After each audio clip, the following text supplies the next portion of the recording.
Good evening, everyone. I'd like to call the meeting of the Ordinance Committee to order, this being Tuesday, September 12th at 6:35. With me tonight, I have Councilor Lopez, President of the City Council, Councilor Jourdain. I'm Councilor Bacon, Ward 5, and Councilor Lisi at large. So we have two public hearings tonight. So I'd like to make a motion to take items 1, 2 off the table. Second. all in favor? Aye. Open the public hearing. Yeah. Okay, motion to open the public hearing. Second. All in favor? Aye.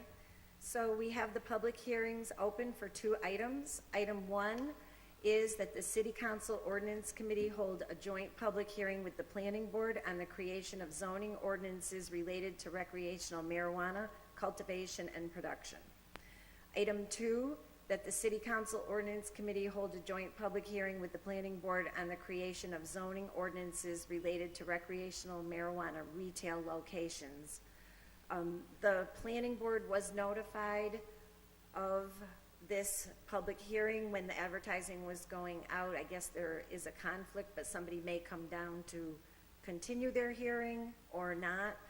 If someone comes and continues it, then it'll continue along. If no one comes to continue it, my understanding is they'll have to advertise separately to hold the public hearings to meet the legal requirements.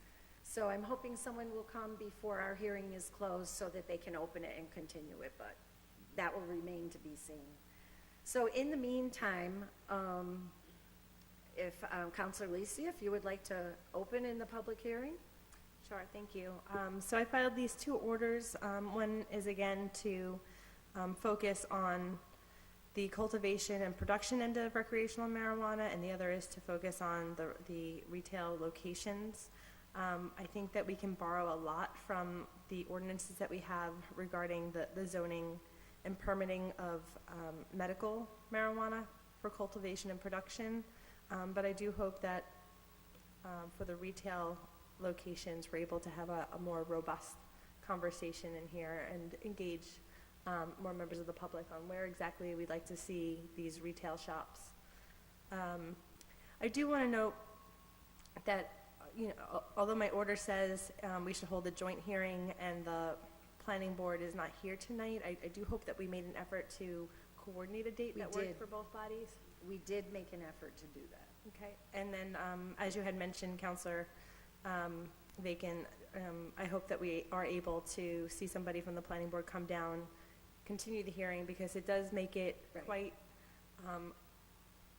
onerous for members of the public to have to attend duplicate meetings on the same issue.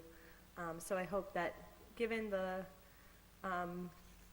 the salient nature of medical marijuana and of recreational marijuana at this point in time, I hope that we are able to capture a good, sample of the public and find out what they're thinking about this. Thank you. Are there any members of the public who are here for the public hearing on the retail recreational marijuana or the cultivation and production? Not seeing any. Are there members of the committee? Councilor Jourdain? Yeah, just to kind of piggyback on what Councilor Lisi said, I think this hopefully can be something that I think we can have a lot of common ground on. We're probably, most views on this are probably not that far away to, I like her comments regarding mirroring as much as we can on the medical to the recreational side on the cultivation. I think the retail is going to be, as we said, a bigger conversation, and that's going to be a little bit newer for us, so we'll have to go into further detail. But I certainly think as quickly as we possibly can to make these amendments to the ordinances to get this taken care of, I think would be ideal. As obviously I think that was the spirit of the conversation, whether anybody is for or against this interim moratorium. I think there was a consensus of everybody saying, let's try and get this taken care of as quickly as possible, one way or the other, and hopefully we'll be able to get that done. Councilor Lopez? Just a quick question. Do you know if we're going to get I'm hoping that we will get something from planning then that way we don't have to waste our time going back and forth. I mean, if anyone, I mean, if they don't show up, at least make sure that we communicate with them and get something in writing, that way we don't have to go back and forth.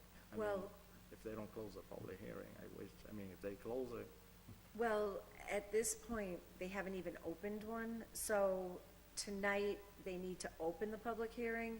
If they don't, then they will need to advertise and open their public hearing when they choose to do so. They may choose to do it when we have our next one, which we'll be setting, we'll be continuing to a date certain tonight, or they may choose to do something different. But my understanding is they were going to try to send somebody down tonight to continue. That was the sense that I got, but I'm not sure. Counselor Jordan? Yeah, if there's nobody else that else wanted to speak in I'm advance. not seeing it. Okay. I was gonna also, just in the spirit of keeping things moving, if we could maybe ask the law department to, draft, begin sort of drafting the, especially on the cultivation side, just if we did we mirror the two that look exactly the same and keep you maybe already have something, keeping the zones the same and all of that good stuff and pretty much with most of the same restrictions or whatever we have in there, the same special permit, the same everything, really, just add, instead of it saying medical marijuana, we say medical and recreational. If you could give that to the committee, we could start going over that and maybe once we close, or I don't know, if we want to continue, but then at some point we close and begin to have a conversation about that and wait for planning recommendation and take it from there. Right.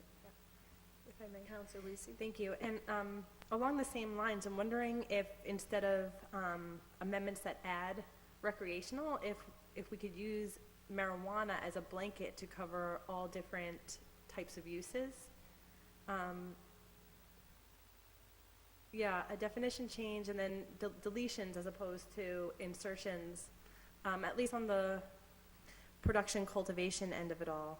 Now, I know that there was some confusion when we had the public hearings on the previous project that came forward because we entitle medical marijuana production and cultivation, even though that's the only type of use that we allow in the city, dispensaries. So the entire ordinance, I believe, it's entitled something about medical marijuana dispensaries. It was because of the state. The state language. Language. So I wonder if we want to, if there's a way where we could continue to reference the state language but avoid the term dispensary, or what I don't want to have happen, I mean, dispensary is for medical use alone, right? Otherwise, it's retail, but I do feel that it creates the notion that there is a point of sale or a point of access. And so I'd be interested in figuring out a way to, I guess it's actually an amendment to the current medical marijuana language, and I'd have to file something else. I think so. But I do, I'm sorry, excuse me, I'm still a little bit under the weather. I do want to try to avoid, the idea that there's a dispensary. I don't know what I'm trying to say exactly. I feel like if we're trying to move forward on production and cultivation for recreational use, and we want to mimic the language that's in the medical use, that somehow we need to make sure that we're moving far away from the term dispensary, because I feel like that may get wrapped up in an assumption that there can be recreational dispensaries, and that's not what we're trying to do there. That's going to be a different conversation. Those are going to be, retail locations. I'm just asking you to keep an eye on it as we are making amendments, either via additions or deletions. All set? Yep, thank you. Okay. Yeah, I do think, and I agree that it's important to keep them separate, because there may be other points of language, and depending how the law comes out from the state, even relative to numbers of various sites. So I'm not sure we want to make it a blanket thing for marijuana, because there need to be distinctions for one reason or another. Right. So I think that's just another thing to be careful of. Thanks. Well, I'm not, So, shall we, continue it to our next meeting? Does that seem reasonable, or? I think that it is, but I just want to check with legal if we can suspend the rules for a minute. Is there any way that we can do something to leave the opportunity for planning to come in while we're still meeting and keep the opportunity for the joint hearing legal? Well, I think legal make. I was just,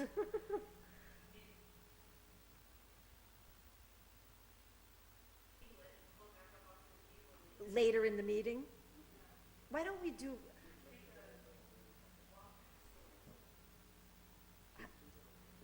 We can, how about for now, we leave the public hearing open in So we could case, set the next meeting, yeah. right, because they may be thinking it's gonna last at least a half an hour or 45 minutes.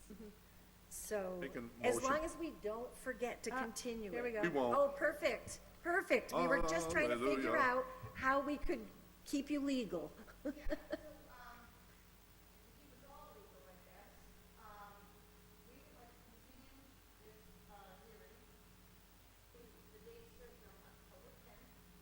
Is that the second Tuesday? Okay.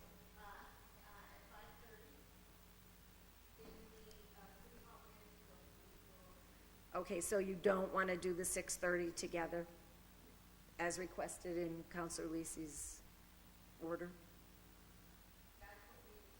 Okay. Okay. All right, so Well, it sounds like that's an independent track from us then, because I don't it know. is, but that's why I asked. But I just wanted to be sure that that's what they want to do. So you just have to formally open your hearing and continue it, I guess, on the record, I guess.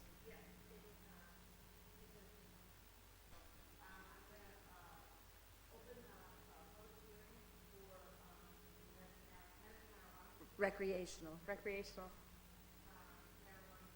With one board member here? They can open and continue, I think, with one. That's the problem. Oh, or the okay. Or the concern. Interesting. At 5:30. Okay. I'm gonna suspend the rules, if I may, and ask legal a question. So I know that when we have, when we have to continue a meeting, we continue it to a date certain and a time certain. So we can't actually open the meeting before, 6:30, but we can open the public hearing anytime after 6:30. So given that the planning board is setting their meeting for 5:30 in the annex, if they wanted to join us that evening at 6:30 in this chamber, would that be allowed?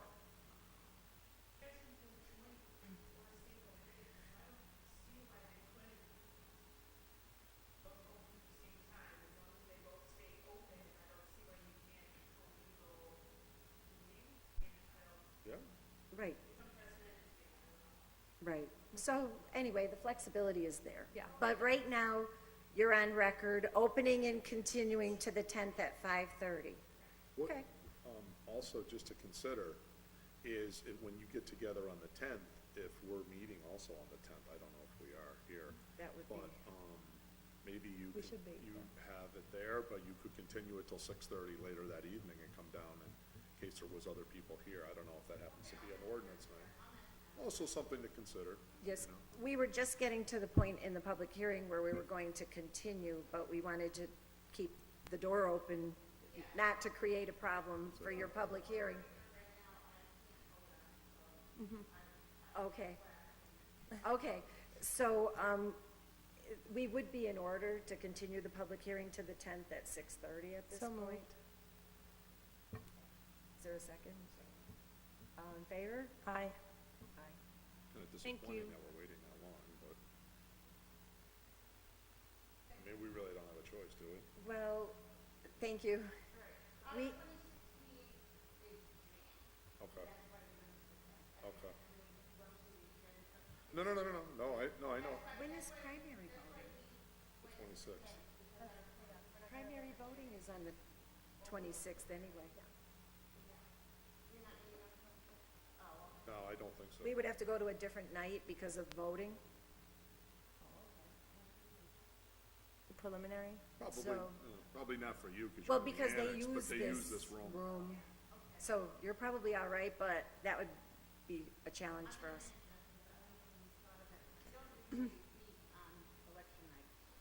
Okay, well, Okay, take care. have a good one. Thank you. The other thing I did want to just ask Alana, could we get a draft of some of these suggestions before, if we're waiting now till the 10th of October? Could we just get?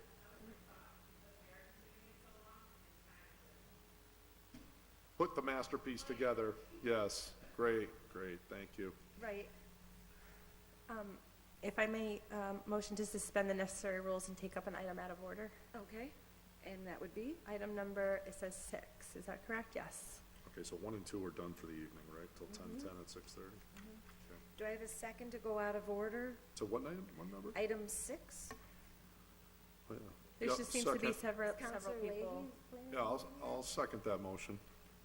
We have some guests here. Right, I didn't know if the counselor who made the order was planning on being here. Okay. Do I have a second? Second? All in favor? Aye. So item 6, filed by Counselor Leahy, order that the City of Holyoke creates an ordinance that requires a group or business that hands out or exchanges needles be required to have the needles marked with a specific color. This will help our Board of Health and Police Department identify where the needle originated from. So the maker of the order is not here, and I guess we have some folks that were invited to attend, and so, I'd like to make a motion to suspend the rules to allow our guests to speak to the city council on this topic. is there a second? All in favor? Aye. Aye, thank you. So if you'd like to come forth and make sure that microphone is on. I know this is an item that came up in public safety a few years ago. Sure, yeah. Yeah, You can use it. Come on in and sit down. Either yeah. way is fine. Do we have it, was anyone else invited? Like Board of Health or Police Department? Gee, I hope so. I couldn't tell you exactly. Just make sure the green light's on when they go to speak. I think Board of Health probably deferred to them. Thank you, because he usually doesn't matter. So, being familiar with this, because I think I filed a similar order about 4 or 5 years ago, I think what, in my discussion or in Counselor Leahy's explanation of his order, he's looking, because he's seeing and getting more complaints about more needles being on the ground, he's seeking to have some accountability relative to where they're coming from and knowing where they're coming from. That's my sense of it, if anybody else has any. That's basically what he said. Yeah. So, any light you can shed on that would be welcome. Sure, yeah, I'd be happy to. And if you just give us your name and address for the record. I'm Liz Wynot, and I'm the director of the harm reduction programs, including the Holyoke Syringe Access Program. My address is 605 Hampden Street in Holyoke, and I'm here representing Tapestry, as well as Cheryl Zoll, the CEO of Tapestry. And my address is 38 Cosby Avenue in Amherst. Thank you. Well, there's a lot I can say. So first, I guess want to take a minute to explain what we have been doing in the city since we opened in 2012 to provide disposal and to help with reducing the amount of discarded syringes and the amount of infected syringes in the city of Holyoke. As you know, we provide safe disposal to both injection drug users and to anybody that wants to come and drop off syringes. And we also do it on like a low threshold basis, so people can basically come in. We just take basic information to calculate how many syringes that are brought in, their zip code, so on and so forth, and they give them to us, and then that's it.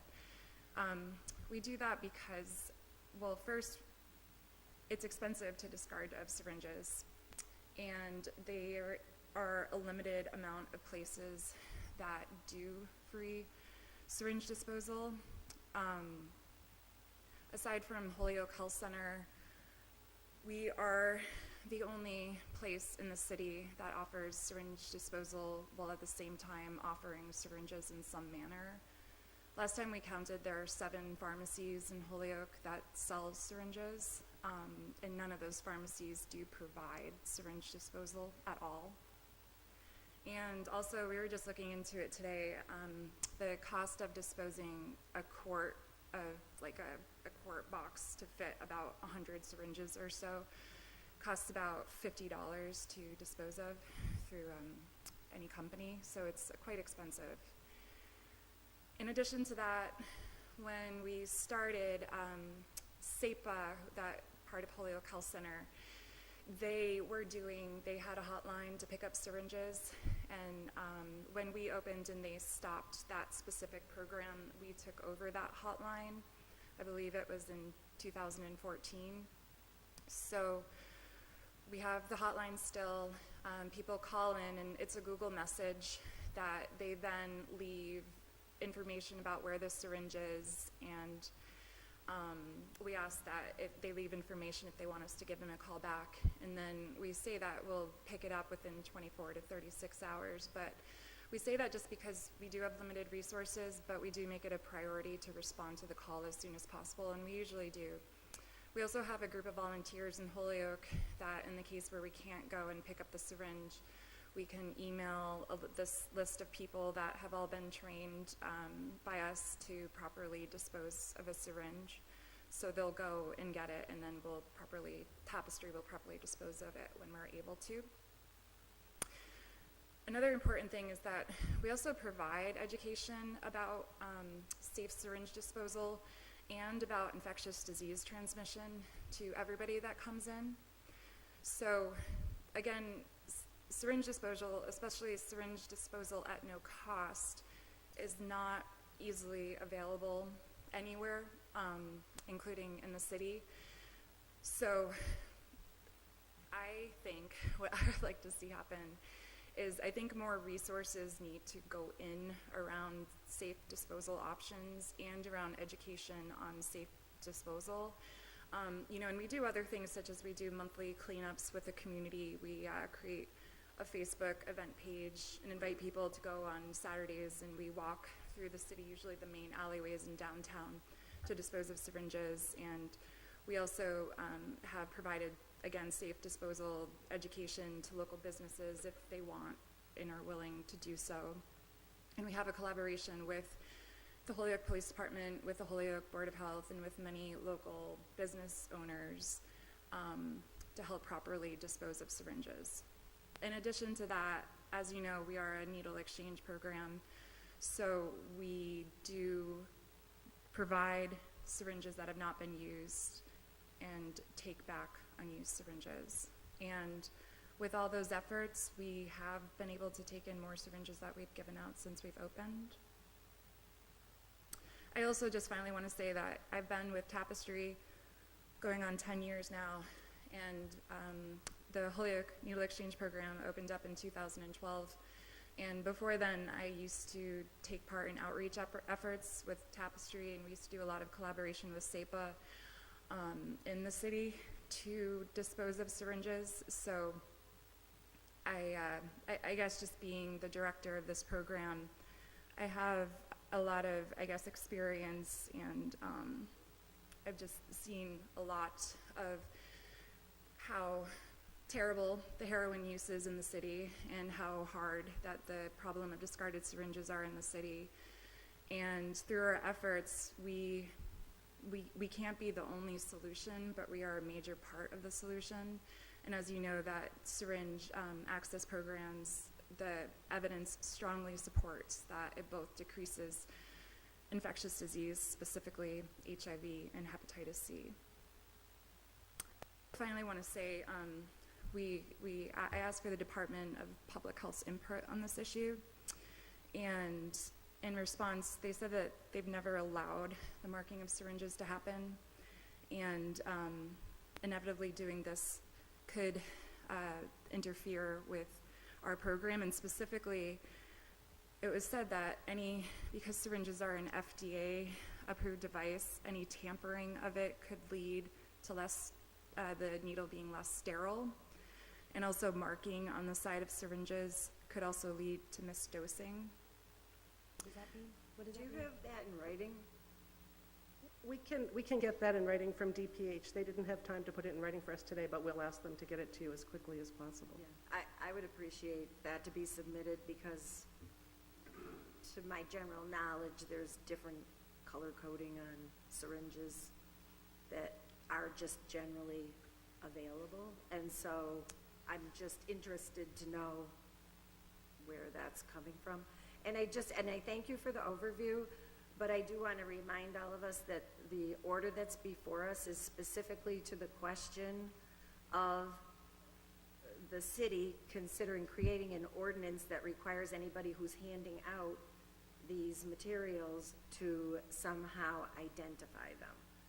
And so we have a narrow focus for what we are entertaining in this meeting that, we've invited you folks to give us some input on. And to the extent that the members of the committee feel that we need more information, we'll reach out further or we'll wait until there's an opportunity to provide it to us.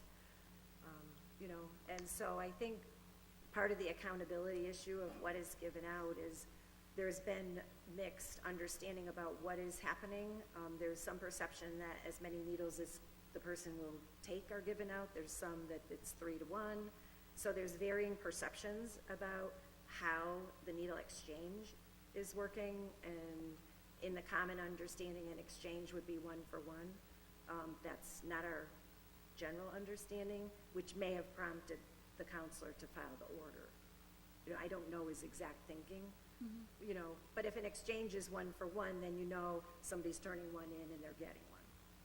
Otherwise, I think that may be why you're seeing a desire to know how many are coming out. Well, maybe they can address that. Sure. Well, I think we talked about this last time I was here, but when we opened, it was agreed that we would have a 1-for-1 exchange policy, but we are always able to give out at least 1 syringe to people because the primary purpose of the program is to decrease the chances of transmitting HIV and hepatitis C.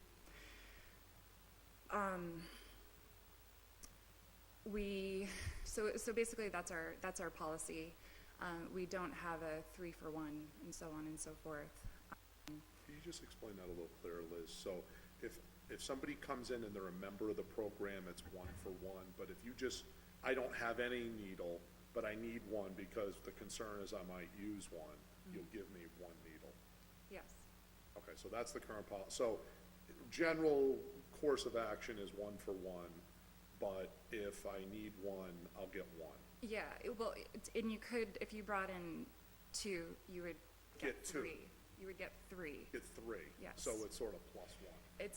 It's 1 for 1 plus 1, yeah. And that is because also the injecting behavior of people often will inject heroin, cocaine, and other drugs multiple times a day.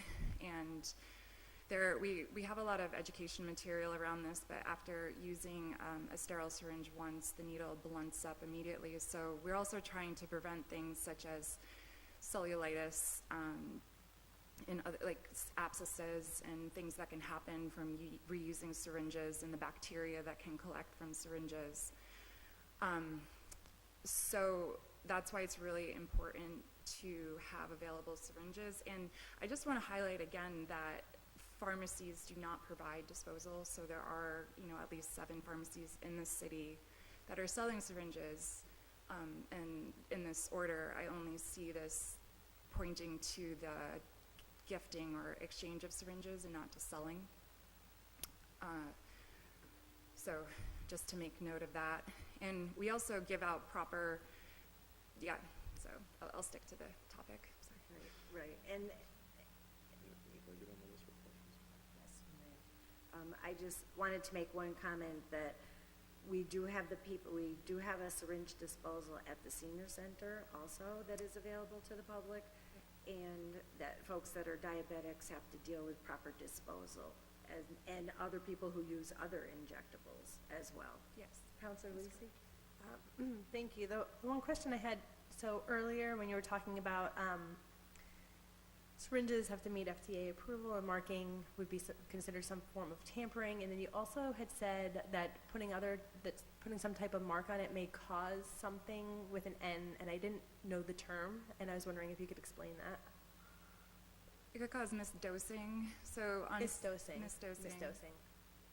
So all syringes are clearly marked to be able to give, proper injection.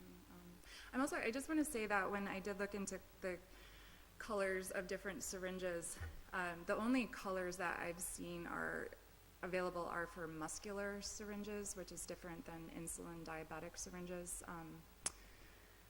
Colored syringes I have seen are available in the United Kingdom, and they're limited in the sizes they provide, and they're also quite costly. No, I want to just keep on going on this path. Oh, okay. So, so even if we were to require somehow, an import of a different color syringe, I guess that's the thing there. So like, Saying marked with a different color. sure. But there would not, if there is an opportunity to access for this program in particular, or any program that's handing out syringes, to access a different color syringe, it means that it would be accessible to just about anyone else. So just because we're requiring you to use a particular color doesn't mean that somebody else out there wouldn't be using the same color. So it still seems like a difficult task to track, because if you have access to a different color syringe that you could circulate, that means that anyone else out in the world should be able to access that different color syringe, and therefore it doesn't achieve the tracking purposes. But so far it seems that DPH has never allowed for marked syringes. Mm-hmm. And do they say anything about why?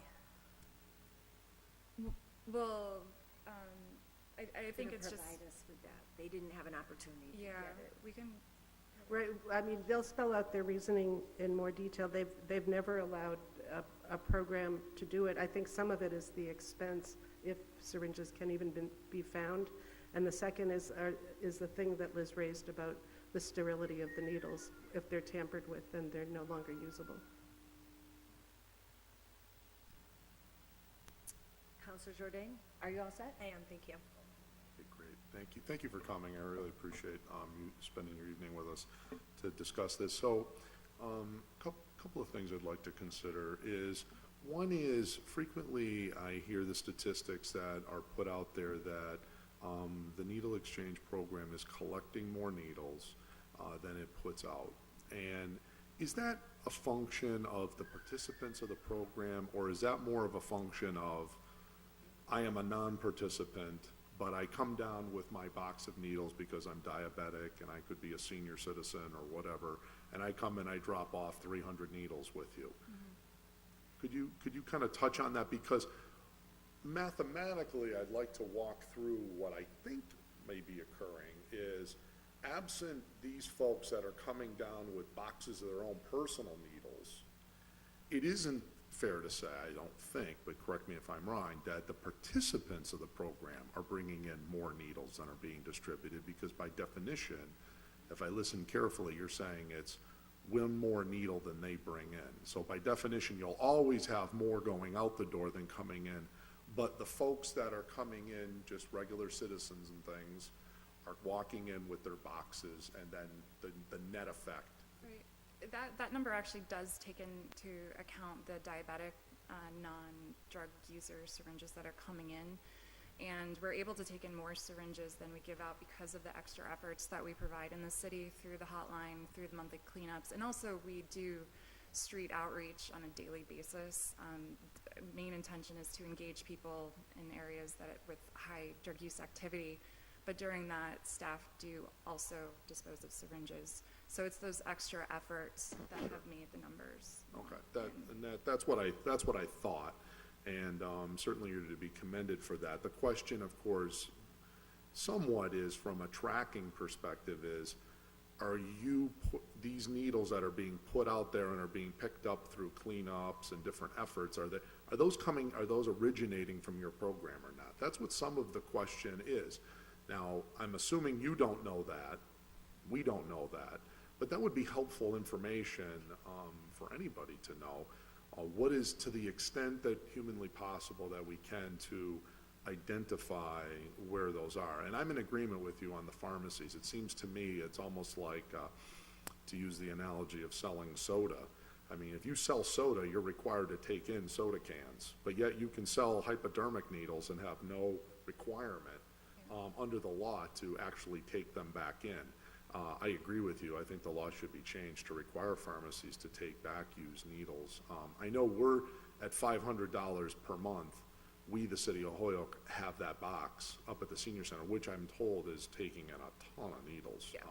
And that is a recent requirement. It cost us by the way, we didn't get any money from DPH to pay for this, all coming out of our bucket. We had to pay $5,000 to start the box and start the service, and then it's $500 a month. Now, that's not a lot of money, but the point is, it is a cost to the city. So, since we don't know what the origination, I think we're all in agreement that there's a whole bunch of needles out there laying around in all sort of places. Now, some people have taken to Facebook and have sort of made certain political statements regarding, I saw one gentleman he had in one location so many needles, he started making them into artwork in the shape of Holyoke. And he wrote out like a banner that said Holyoke and all these used needles.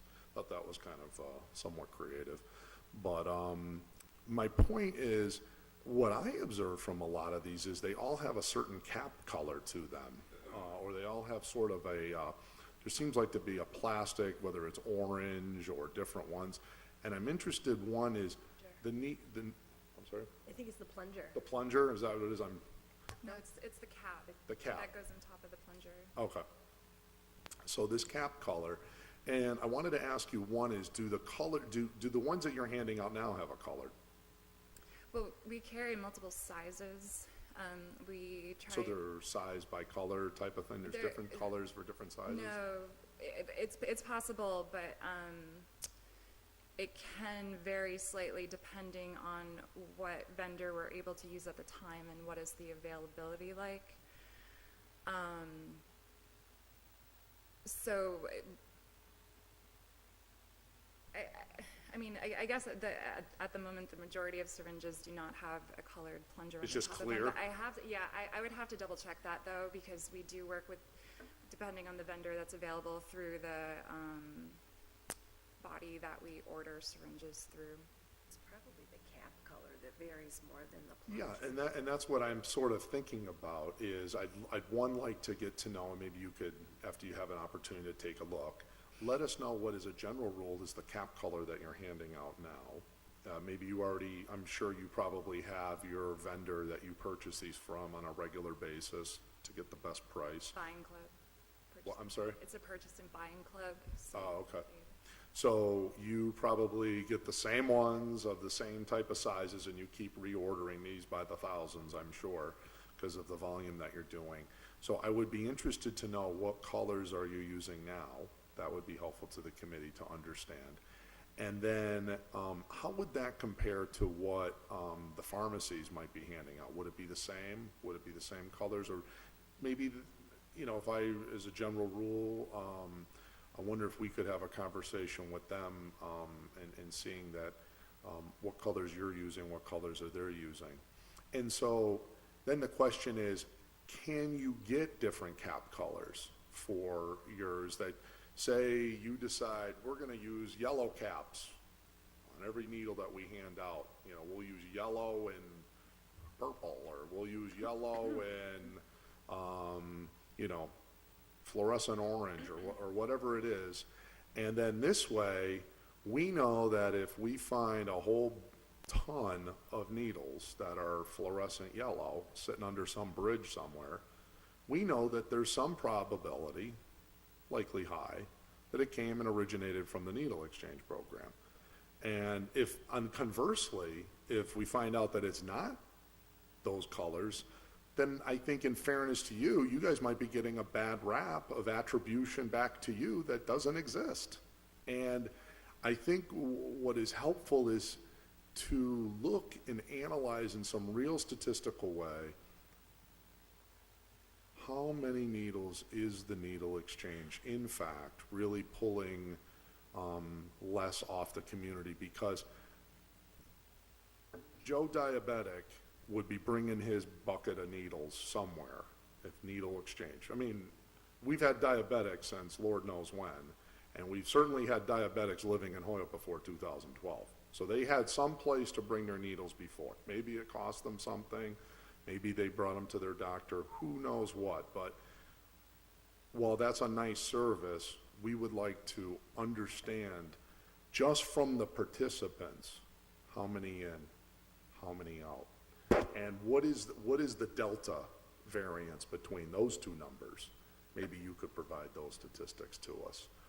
And then what you could do is, if you have a sheet that says, this many came picked up, because those will be zero on handed out, right? If you have a cleanup program, it'll say, we picked up 3,000 needles on monthly cleanup. We took in 20,000 from non-participant drop-offs. And then in the last one, it'll say program participants, 20,000 out, 15,000 in. I mean, that number's gonna have to be bigger if you're doing 1 + 1. Not necessarily, actually. I do want to say, because I think it's important to understand that drug users in what they do in life, where they live, and their current situation vary widely. So we work with a lot of people that come daily, may bring back 1 or 2. And then we work with a lot of people that come monthly, may bring back sometimes hundreds. And when they bring back, so You literally will it's sit there and not- count them? It's not necessarily like that Okay. gap. So if I come in and I'm a participant and I'm on the once-a-month program, and I come in with 200, right? You'll give me 201? If that, it would just be 200. Technically, maybe we could allow 201, but there's no point in that with that large of amount. Okay. We technically tend to, I don't know, we give after, I think we don't have a specific policy, but we've agreed at different times when staff have wanted to be clear on it, that once you reach 50, it'll be an even amount, or so on and so forth. Sure. So. Yeah, so I think if you could help us with, just some more on the data of how many in, how many out, and then sort of bucketing these efforts. And then it also helps us to show that, you guys are, and I do know you are having these cleanups, and you're to be commended for that. But again, is what mutes the commendation for that is, the question is, are you just going around picking up your own needles? And then for that, it's hard for us to pat you on the back to say, congratulations for doing monthly cleanups, when you could be cleaning up your same needles that you're handing out. Well, that's not, we want to just see, how does that all interrelate to each other? And I think that's where the notion of the color coding comes back to say, these were Holyoke needle exchange things. I tend to agree. I would be surprised if we could put a label or a marking. I don't know, maybe they let you put a sticker on some sort of porno, but probably not. I would, you don't want to really, like you say, tamper with a medical device, but at least if these color caps, we could have one uniform color related to the needle exchange program. I think that would be, if I were in your shoes, I would want to do that, because then I would show, when somebody posts a picture of 500 needles on the ground, they're not going to turn around and say, oh, told you, that's the needle exchange program in Holyoke, And then you can say, well, hold on a minute, we hand out yellow capped ones and those are all orange. Those aren't from our program. Just a suggestion, but thank you. Thank you. I just have a couple of questions. I think it would be helpful to get updated statistics, since the stated goal of your program is to reduce HIV and Hep C.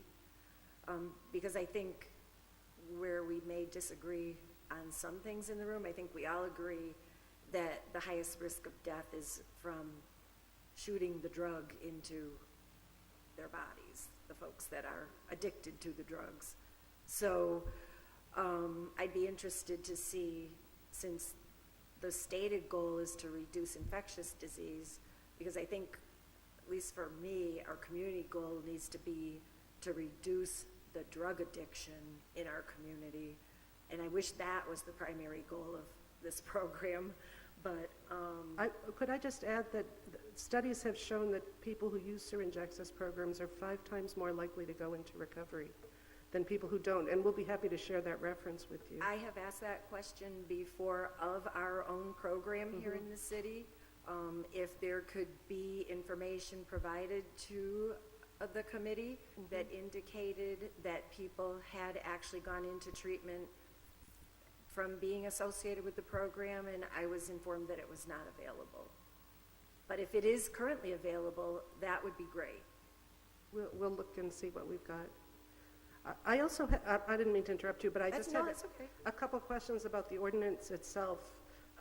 Obviously, we all share the same desire not to see used syringes on the street, and I was surprised to see the ordinance really does target Tapestry's program because we are the ones who are doing the exchange. And I'm wondering, is it legal to have an ordinance that targets just a single program? Just to be clear, because I can see how it would feel that way, because you are, to my knowledge, the only program in the city. His order that he filed states that it would require a group or a business that hands out or exchanges. But not sells, because Mr. Jordan, you made a good point about the fact that syringes are coming also from businesses, and I wonder how a law could exclude one kind of distribution and not another. Just a question. Well, the local ordinances do not control things that are controlled by the state. The local ordinances can only control locally. And so my follow-up question to that would be, is that consistent with the state law that says anybody can distribute syringes, doesn't have any restriction on needing to be color-coded or not? Well, they may remain silent on a matter, and a local ordinance can be established relative to a matter, but you are correct that a local ordinance could not be crafted that was just pointed at one organization. Okay, well, And that's... it isn't. The language before us isn't. I'm curious, not to bring this up again, but just about why the pharmacies aren't selling, wouldn't be included in an ordinance like this if the concern is about the syringes that are getting out into the community. I can't speak for the maker of the order in that I think- regard. I well, think it's the handing Can I out help with the answer on that? aspect. I think it's, Counselor Jordan, I think it's a you may- great question, but, I mean, you're the professional, and certainly Liz knows more about this than I'll ever know. Is it generally your experience that people that are using illegal drugs that we're trying to prevent, are they generally walking in to pharmacies and purchasing the needles to use? Is that generally your experience? Like I said, we work with a variety of people, and within their own use it varies, and it can vary. It's a complex issue, especially when it comes to needle access. I mean, obviously cost, obviously location, stigma, shame, judgment put on by pharmacies. So there's a variety of factors, and we, originally, like, this program and other programs across the state have opened to gain better access to drug users because of the high rates of HIV, of hepatitis C. Because one of the things that I had heard previously was why we needed a needle exchange program was because of the points you just raised, was the fact that pharmacies, one, are charging for needles. They're not free. Two, that there's either, a stigma attached, or you have to go through this sort of, who are you? And, the pharmacies don't just hand them out. They, you have to answer all questions. You don't need a prescription anymore, but you do need to, identify who you are and all this. And I believe you operate on a more confidential basis.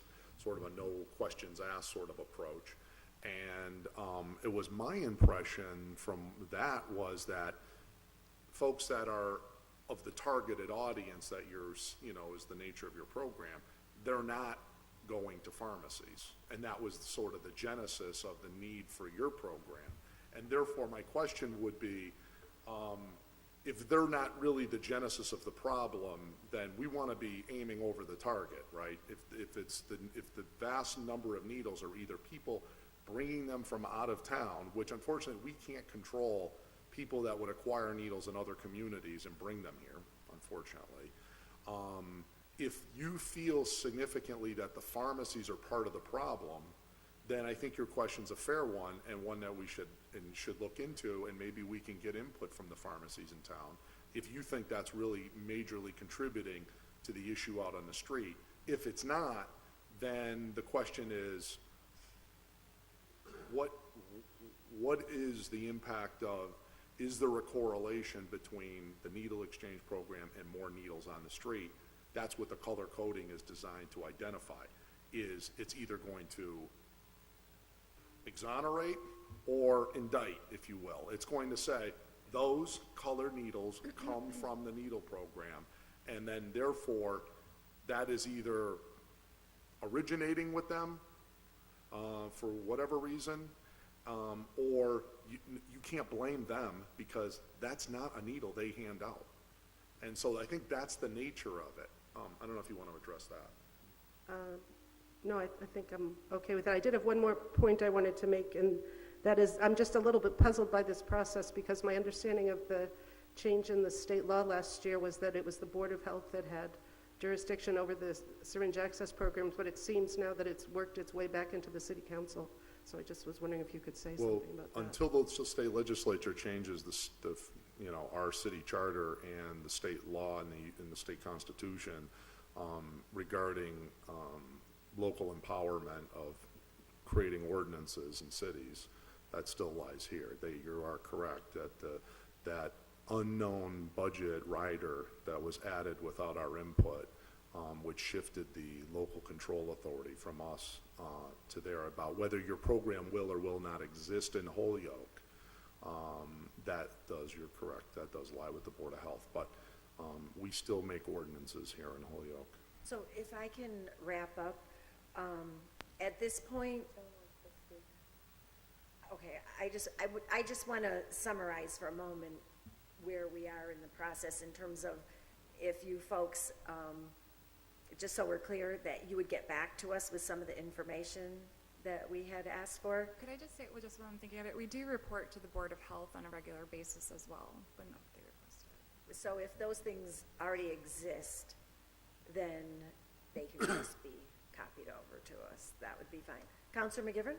I'm sorry, I didn't see you. I was hiding gesture. behind Councilor Lopez. It's okay. Thank you, Councilor Bacon. Ladies, thank you for coming down this evening. I just want to take it just a little bit different approach. None of us can speak for Councilor Leahy what his intentions are with this order, and I can speak for myself in that I think the existence of Tapestry, the needle exchange program, the goal to get needles off the street, the goal to exchange, the goal to protect people from infectious disease is a noble and a very noteworthy goal that is well needed in our day and age. And I'm not sure if Jim was doing this, but I think the more information we have about needles, the more information we have about a lot of things that connect to substance abuse and to the drug industry itself, can help us better combat what we really want to do, and that's to prevent, is to educate people and to prevent people from using drugs, especially the opioid crisis that we're going through. And I'll qualify my remarks and I don't think I have to historically do this, but the city of Holyoke has always been a regional provider in terms of health issues. Holyoke Medical Center, once known as Holyoke Hospital, Providence Hospitals, BHN, had one of the early methadone Suboxone clinics, one of the first detoxes in the area, 2 psych units that I think are well known throughout the region, things that go hand in hand with what we're all trying to do, and that's really, unfortunately, I'd love to say eliminate, this disease, but at the same time, I think we're trying to do is control it. What I'm interested in is not so much the correlation of the needles that are picked up and brought in, but more so the needle that's discarded and where it's discarded. Because I don't have a problem with regional providing of health services. But one of the issues we have here in Holyoke isn't just in a crisis of people using drugs. Holyoke is a distribution center. The gangs are using Holyoke, our poor neighborhoods, to disguise their drug trade and to take people off of 91, to take people and entice people to come into the city of Holyoke to buy their drugs. And they come from as far away as Vermont and all over the area. The drugs come up from New York, and I think we all know that story. Tapestry is providing what the drug user needs. So is Tapestry with the Needle Exchange participating, not inadvertently, but not, certainly not on purpose, in the enticement of people coming to Holyoke and making it a one-stop, shopping spree itself. And I don't think Tapestry should close its doors to people who don't live in the city of Holyoke. I'm not that naive, but I think we should understand who is coming in and who is not from Holyoke and where are they coming from. And a color-coded syringe could perhaps, give us some input to that if it starts showing up in Springfield, if it starts showing up in Vermont, and give us an idea that, it's not just preventing the drug user or educating the drug user, but we need to connect it with those who are selling the drug. Not sure if that's kind of long-winded, but I kind of hope that we're not doing things to attract people from out of town to come to Tapestry. Just to quickly respond to that, so Springfield is also a high distribution area, and it's less than 10% of the people we see are from a Springfield zip code. And before we opened, since we've opened, the majority of people that have accessed the Holyoke Needle Exchange never accessed the Northampton Exchange. So I just think that shows that there continues to be a lack of access to sterile syringes and also a lack of access to safe and no-cost disposal options. Liz, can you back up that stat? Or, I'm sorry, I don't mean to be that way, but can you show us those stats so that we understand that better? Yes. And again, I think, not speaking for Councilor Leahy, but sometimes the proof is in the pudding. And, if your needle starts showing up in Northampton and Springfield in bulk, then that kind of disproves that who's being serviced, and doesn't mean they're walking in your doors, but they still could be getting your needles. Yeah, I can provide that information. Thank you. One question. Kind of back on these pharmacies for a minute. Isn't it correct that if you have Mass Health or Medicaid, that you can get needles for low or no price at a pharmacy, generally speaking? Only if you have a prescription. Only if you have a prescription. Okay. For no cost. So Medicaid is requiring a prescription for no cost? Like diabetics and such do have access to Okay. free syringes. Oh, interesting. Okay. So if I'm a Medicaid person or I'm poor, I can't just, without a prescription, go to a pharmacy and get them. I actually have to see a doctor first in order to get the needles At no cost at no cost. Otherwise, you're paying. Okay. from the pharmacy. All right. Which Probably helps further, because Cheryl made a good point, was, about why not, more of the scope on the pharmacies too, then is it really highly likely that folks are gonna, if money is an issue, especially for folks that are really the active heroin user, or is it likely that they're going into pharmacies and actually, their doctor's obviously not gonna give them a prescription to go shoot heroin, right?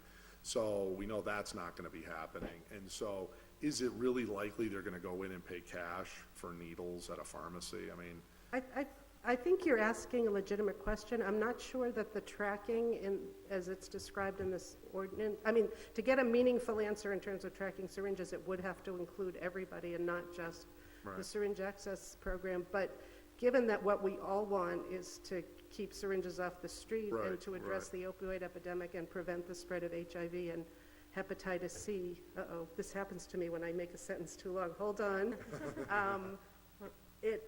And the questions that you were just asking, I think there's ways of finding out who uses the services, are people getting the services they need, including moving on to recovery, that don't involve a cumbersome syringe tracking process. And I just, if I may, thank you. I mean, as long as I've been following this issue in the news in terms of the opioid epidemic, I feel like more and more we're seeing that there is suburban household use. Young people from, suburban communities, not just like, poor, down and out, drug addicts, but it's an issue. I mean, I have, young friends from the area, from, students that I've had and folks that I know from HCC that are posting, every other month about people that they're losing in their neighborhood. So it's not just, drug addicts that are spending all their money on, drugs, and they have no needles for their, their fix. But I think more and more it's something that, young suburban people are doing, and it's really sad that the drug is that powerful and addictive. But I mean, the last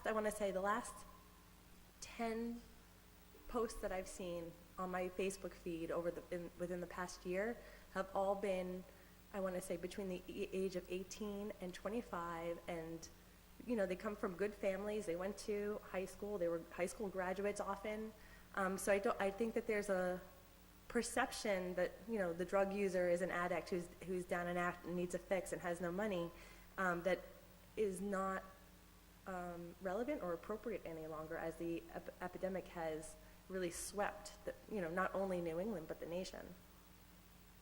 Thank you. So I think at this point, we've gotten to the point where we've made a few requests for some information that you've indicated that you could provide to us around statistics on HIV, Hep C, folks involved in the program that have actually accessed treatment, and that their engagement with the program has led to treatment. That would be a huge piece of information that we have not received in the past. And then some further information on the colors of the caps and the requirements that DPH stated to you, if they could be provided to us.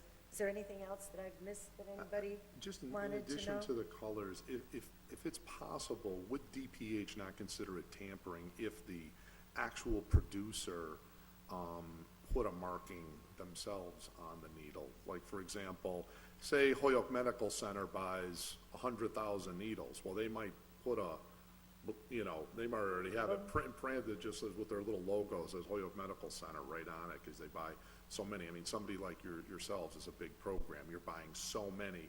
Could you get a logoed one that, would not be you guys putting a little sticker or something, but something at that level that would be acceptable to DPH, if you can't do the color piece? Yeah, we'll have to get the information Yeah, from yeah, look DPH into about it. why Look they into it. Yeah, have let us never allowed it, yeah. Right, okay, sounds good. All right, so thank you very much for Make a coming motion down. to table it to get the information. Second. All in favor? Aye. So that motion remains tabled to receive the information, then we'll Right. follow up. Thanks for coming. Thank you. Appreciate it. So can we go out of order to take item 11? Yeah, I'd Can I like to have a suspend the motion? rules to take up item 11. Is there a second? All in favor? Aye. Aye. Item 11, order that an ordinance be created or current ordinances amended to address the placement of memorials, dedications, naming rights, and related matters on public property in the city of Holyoke. And Terry, you to wanna- the maker of the order, I'll defer, and we'll have to suspend our rules. I'm very thankful that we also have our esteemed Parks Commissioner here, Mr. Murphy, with us. Thank you. And thank you so much. And former alderman, yes, absolutely. joining us this evening so that he can share his thoughts. But one of the things that was a takeaway from a recent incident regarding a very nice gentleman, but nevertheless not a member of the military war dead of Holyoke, who found himself being memorialized in a permanent marker at Veterans Park.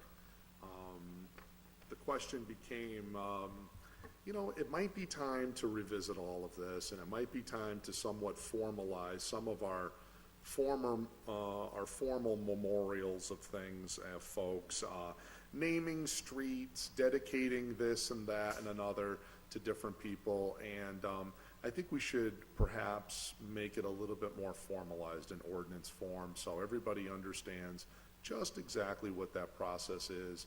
And I'm so thankful that Terry could come down to share his thoughts from the Parks Commission perspective, because I know he really shared a lot of great thoughts on that one particular incident, and certainly we would want to have any of this type of thing that's related to the parks running through and having the blessing of the Parks Commission. So I'll sort of leave it there, but I think this is the beginning of an opportunity to create an ordinance that sort of formalizes all of this, so thank you.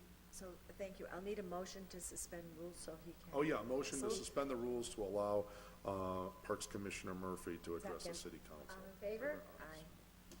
Well, thank you. for coming down. Well, thank you, and I appreciate the order, and obviously, we had some conflicts of interest, if you will, or people not quite understanding the process and skipping a few steps along the road.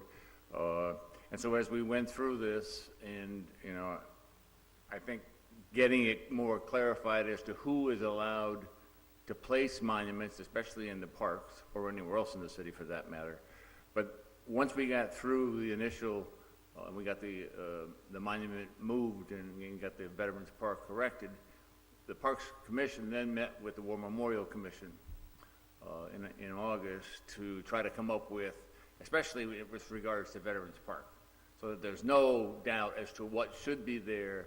And so they came up, they had their meeting last Tuesday, and really there's a few things, but the last paragraph really sets the criteria for veterans that should be allowed to be honored in Veterans Park. And I would hope that whatever you do put into an ordinance, that as far as Veterans Park, that this part is included, that specifically it would be somebody a Holyoke veteran who did in fact participate in a war or conflict, and who were either killed in action or died as a result of a wound from that action. I think that was always my thought about the original intent, but it was never specifically clarified. We asked them to draw up what they thought was good. So this is what they've done. I just wanted to make sure you got a handle on this. We're going to take it up at our next meeting, but I think they've some good thoughts here in terms of putting an ordinance together for future memorials, certainly for veterans, but I think also, obviously I like the idea of just doing it so it's very clear. If you want to have a memorial in Park X or location X, this is the process you have to go through. These are the final authorities, and that's what was missing in this last dispute. Do you have an Thank extra you. copy of that, Terry, you could give the law department? I can hand over mine. Yeah, okay, because she's going to have to do our draft ordinance on this. Counselor Lisi? Thank you. Thanks so much for coming down. For me, I know that an issue similar to this came up related to the public art that was placed outside of the City Hall Annex in Korean War Veterans Plaza. And I was wondering if we need to expand it beyond the parks, or maybe that's just maybe related to Veterans Park in particular, we're able to decipher which body, whether it's Parks Commission or the War Memorial Commission that's going to be locating things. But we have a number of other areas, I believe, throughout the city that may be relevant to. I'm looking broad. This okay. is just that he's suggesting for that particular park, this language, but you're absolutely right. We need to think much broader, more globally. Yeah. Okay. Good. And we're going to talk about, I would like to put in there about naming streets, naming different public things. There were questions, as you know, Counselor Lisi, I know one of our former colleagues from Ward 7 had some concerns about, there's a little park next to, at the corner of Laurel, and, not Laurel, but, Lincoln? thank you, Lincoln and Northampton Street, and somebody just decided, hey, we're gonna put up some, I don't know what to call, but some Public sort of, art. yeah, some sort of modern art form things, and he, you know, the question is, did the Parks Commission ever approve that? I mean, these, people should be getting permission from, you know, Community Field, whatever. These things, they need to be running that by you, and getting okay for some of that. Some of it was just, oh, they put it up and isn't that nice? And so, you know, there's procedures on all these things. Yeah, and I fully agree that we need to have a clearer procedure, because with regard to that, that went up and we were like, okay, well, it's up now, so can you approve it? You know, and there's been a lot of that. I mean, really, I think the process of doing things in the city needs to be clarified in a lot of aspects. But I would strongly suggest that, in terms of monuments and memorials, anything that going into the parks have a specific section for all parks, and then a subsection, if you Criteria. will, specifically for Veterans Park. Because obviously we have memorials for veterans who have given their lives in other areas of the city that are not in Veterans Park. Right. And the War Memorial Commemorative Soldiers Memorial Commission also is trying to make suggestions as to what's going on in that. I think they did a great job putting something together here to try to work in cooperation, knowing that the ultimate authority would be final parks approval, but that their input would be something that we would take very seriously, and we would not violate those terms. Thank you. No other questions? Not seeing any. Thank you very much. This is Thanks a very lot, helpful. Terry. Take care. And concise. Yes, it was great. So, I would like us to send to the law department and start doing a draft, but I would also like, I'll give my input via email. I'll happy to CC others, but, you know, on what I think are some suggested language, but we should, you know, obviously I think things like, street namings and public buildings and structures like the parking garages, that probably should all land over here, at the city council. I mean, traditionally, that's how it's always been done. But things like, But we've even questioned our own process at times for street namings and. yeah, and I think we should formalize it, and we'll spell it all out so it's very, very clear. And then when it comes to things like parks, and things in the parks, then I think we should be saying you need Parks Commission approval. You know, at least that was my initial thoughts of a draft ordinance on all of this. All right. So is, our solicitor would like to speak.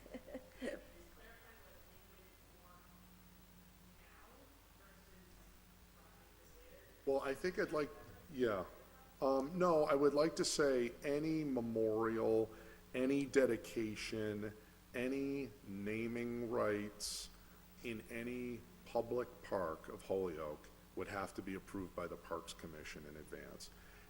And anything that's not in a public park would be basically city council.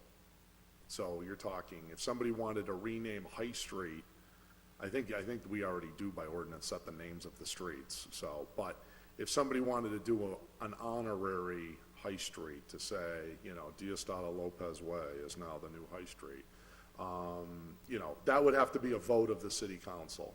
And so, like, we've named the garages, so we just did the one recently for former Mayor Topier, we've done the one over here for former Mayor Prue. Those were all votes of the city council that did those, but, you know, we should sort of spell that out more by ordinance. Right, but that we do want that last paragraph included in ordinance form relative to the Veterans Park. Absolutely, yes, the one that's specific criteria for that, and if we think you know, any other military one that we think, I think there are a couple I think there's one public cemetery that we also still maintain, up in, I think it's out in Smiths Ferry area, if I'm correct, that is a city cemetery, but, This Ferry Cemetery. yeah, yeah, Yeah, I think that is owned by the city of Holyoke.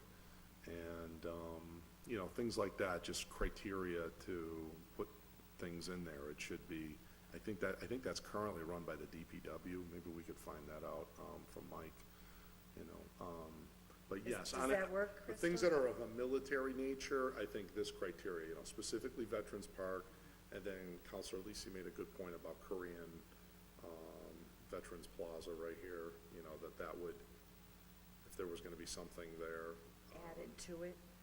Yeah. Yeah, so if anything would be added to a military memorial, Right, that would have to go through the process. right. That should go through the War Memorial Commission and Parks. You know, if like all of a sudden, It's, yeah, like we have John F. Kennedy Park, that memorial that's right next to Holy Cross Church. You know, if somebody said, well, I want to do John F. Kennedy and now I want to change it to fill in the blank extra president or whoever, you know, that would need a vote of the Parks Commission type of thing, you know? Okay.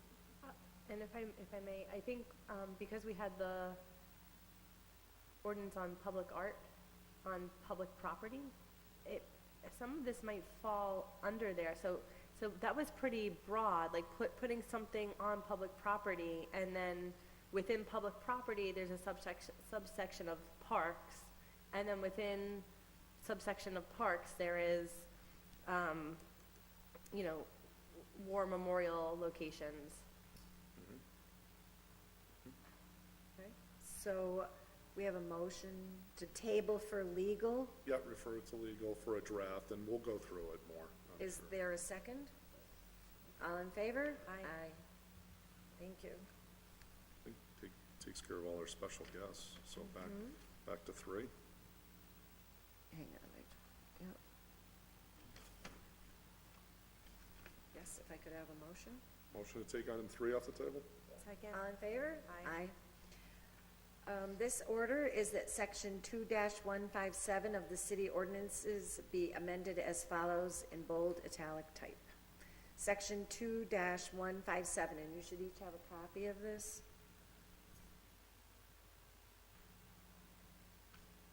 In this pile should be. Is it in this book? Oh, yes. Section 2-157, absence, vacancy, or disability, city solicitor. In the case of the absence, vacancy, or disability of the city solicitor, or in the case of the failure of the city council to confirm the city solicitor under section 34 of the charter, the most senior assistant city solicitor in number of years of continuous service to the city shall act as the city solicitor and head of the law department for a period of time not to exceed 90 days. If the senior assistant city solicitor shall have acted as city solicitor for at least 90 days, then he or she shall be removed from that acting position immediately, and no other member of the department may be eligible to serve in that capacity on an acting basis. So you should have before you it from Yep. Crystal. I believe that's in legal form, right? It is. So are there any questions, concerns, comments? Well, I will say, first of all, it was good to see from that conversation sprung an appointment to city solicitor, so, so mission accomplished partially there, so that was good. And we wish Paul the best of luck as the new city solicitor.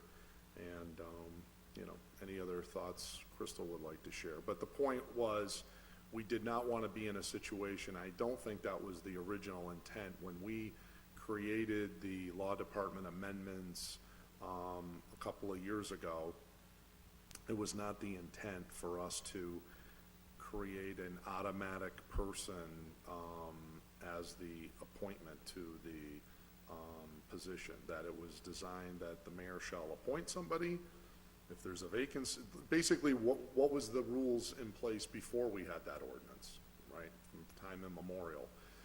Basically, the mayor would submit a name of somebody, he could put somebody in on an acting basis for a period of time consistent with the state law, and then after that, you know, that was the end of it. Otherwise, what we have here from here was that it was being automatically filled with a, you know, we basically by ordinance allowed one of the staff to automatically be appointed in the acting capacity, even though that's not consistent with what is the intent of the state law on acting people. So now the position would simply be vacant if the mayor elected not to appoint somebody, and that's basically what the old rule was before we adopted that. So this would say we're okay with sort of a middle ground position, that we basically say you can be quote-unquote automatically appointed, but it can't exceed 90 days. After that, the position would be vacant, and the mayor would have to nominate somebody. Not seeing, Okay. Did you wanna- Krista, did you want to share any thoughts? I just wanted to make a note, the original draft that you suggested had language, shall act as the city solicitor and head of the law department. We took out the head of the law department piece. Okay, It's just not mentioned, fine, in the description, so we just didn't want any confusion. that's fine. Doesn't really work that way, but. okay, thank you. Great, thank you. So do you want to make a motion? I'd like to make a motion this be adopted. Second. All in favor? Aye. Thank you. Motion to take item 4 off the table? Do we have a second? Second. All in favor? Aye. Item 4 is an order that the city council adopt an order that all clothing drop boxes on property throughout the city are the responsibility of the property owner to police and maintain. Any and all such clothing drop boxes shall be kept clean of any clothes and trash that might accumulate outside these boxes. Any violation of this ordinance shall be culpable for a fine of up to $25. It should be noted that all property owners who allow these drop boxes on their property should be in communication with the owners of these boxes to prevent any eyesores in the neighborhoods of Holyoke. Now, you have a second draft, because we already had all been provided with an initial draft. And so we had further discussion on this, and now we are looking at the second draft. Crystal, if you wouldn't mind just running down the highlights? Sure. So it looks really similar. We had discussed basically looking at the noise ordinance as well as the trash pickup to kind of mimic some of those. I also spoke with the Board of Health to kind of get their input, since they're one of the regulating authorities. So we added similar language. Most of page 1, so 1 through 6, is all, I believe, relatively similar to the first draft. Most of that didn't change, if at all. So if you look to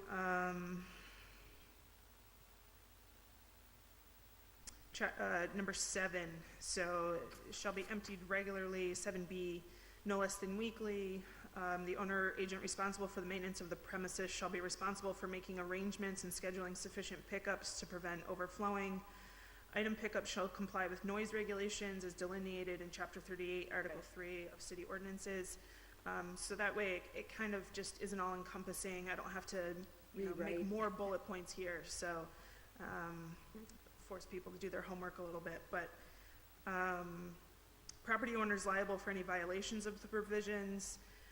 Board of Health, Department of Public Works, and Holyoke Police Department are all going to be empowered to enforce this, just like they are with the trash pickup.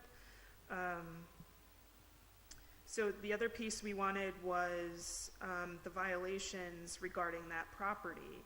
So the first violation would be $100, second violation would be $250, third violation would be removal. They have 7 days to correct the violations from the date of notice given to the property owner. More than likely, it's going to be a ticket, similar to any other ordinance given by the Board of Health. But the violations accumulate for the lifetime of that drop box.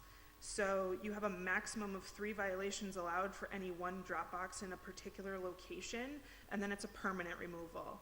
So you can't have a violation a year later, acquire another switch out. one. It's like, listen, take care of your donation drop box. So that was kind of a suggestion that was talked between Board of Health, just because it would drive everyone crazy to try and figure out, well, is it a new owner? Is it a new box? Is it whatever? So we wanted to kind of put that limitation on the lifetime of the drop box. So that was a major change. And I think that's pretty much the only differences from the initial draft. Thank you very much. Yeah, I think this incorporates what we had discussed, and so now it's just a question of how everybody feels about the fines and the new language in there. Counselor Lisi? Thank you.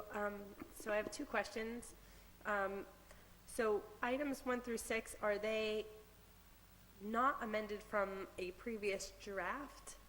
Or are they not amended from the current ordinance that's on the books?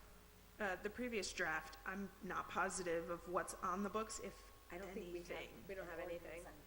Right. And then regarding item number 4, I'm sorry. Do you feel like we have noticed this meeting sufficiently to avoid any zoning regulations, given that there are setback requirements and other dimensional requirements? So we're not putting this in a zoning ordinance. I kind of discussed it a little bit with planning. Granted, they haven't seen this language, so that's something that I could certainly discuss and make sure that we don't push this through without making sure it doesn't violate any of that. But I've seen this in other localities where it doesn't fit in zoning and this language is there. Absolutely. But that brought me to another point that I'm trying to remember. It'll come back to me. Keep talking. Okay, and then the second item that I had a question on, oh yeah, so very generally, so in your conversations with the Board of Health, like why do people put these on their property to begin with? Do the, landlords get a, fee or some sort of like, stipend for hosting these boxes? Not that we know of. I don't know if it's just a general, somebody asks, can I put this there? And they want to be a good Samaritan. I haven't dove into any of that research. Yeah, no, I was just wondering if it came up in your conversation with the Board of Health. Okay, thanks. Counselor Lopez? On page 1, I just want to make a friendly amendment to only one, on number 4, a maximum of 2 donation drop boxes. I would like to drop it to 1.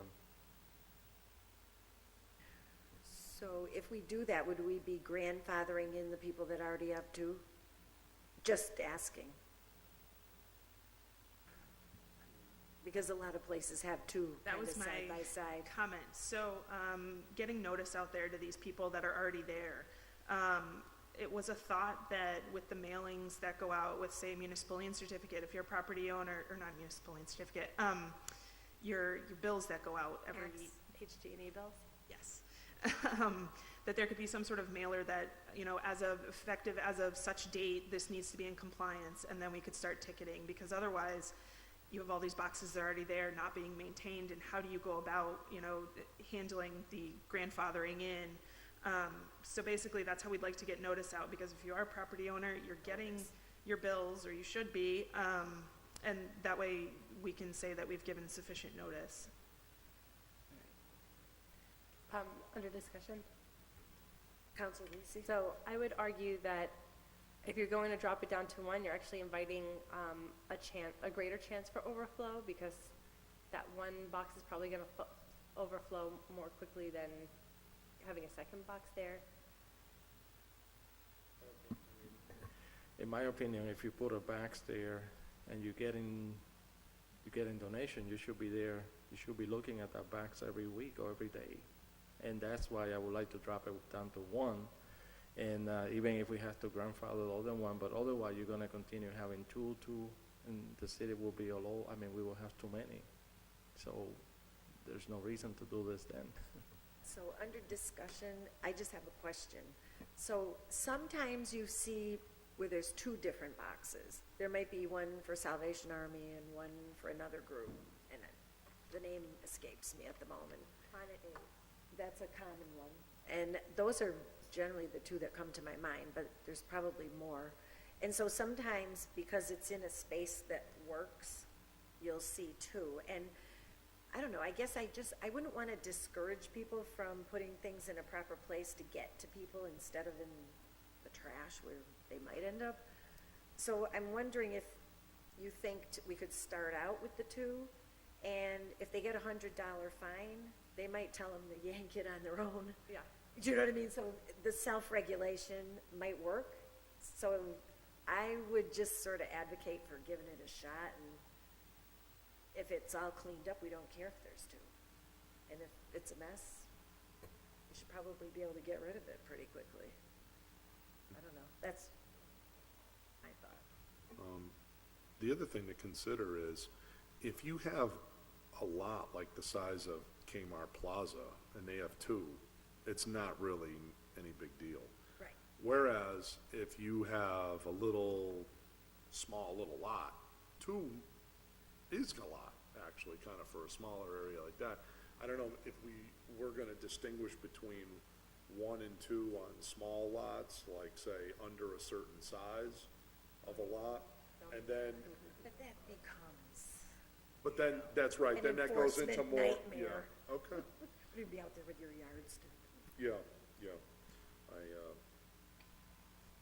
well, I say give this a shot. I mean, I think it's You just could gonna, always amend it. right, I mean, I think if there's problems, they'll give out fines, so I suppose we could stay with that, you know. Is everybody good with the amount of the fines? What is it, 100, 250, yeah. How he goes And then along the lien with on the littering? property, it's really strong, actually.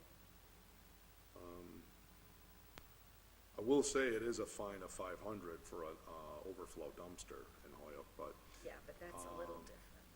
that is a little bit different, so, yep, I agree, I can live with this. All right, do we have a motion? Motion to adopt. Second. All in favor? Aye. Aye. All right, well, that's fair.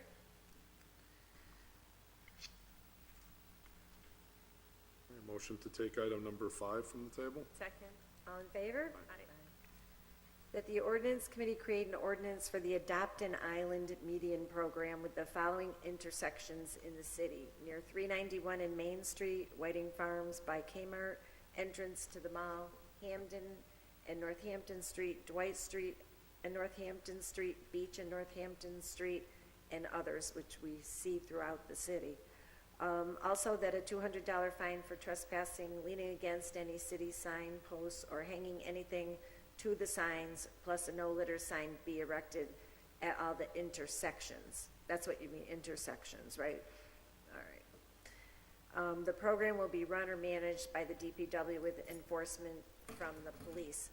And I'll turn it over to the maker of the order, Counselor Lopez, but I just do want to comment that I've also received calls from people that have been involved in the Adopt an Island program, and they've been asking for there to be some regulations and structure to the program, because they say it's just sort of a rolling program. Nobody's really managing it. Some people are taking care of it, some people aren't, and they feel like it's sort of become a vague, blurry program. So Counselor Lopez, go ahead.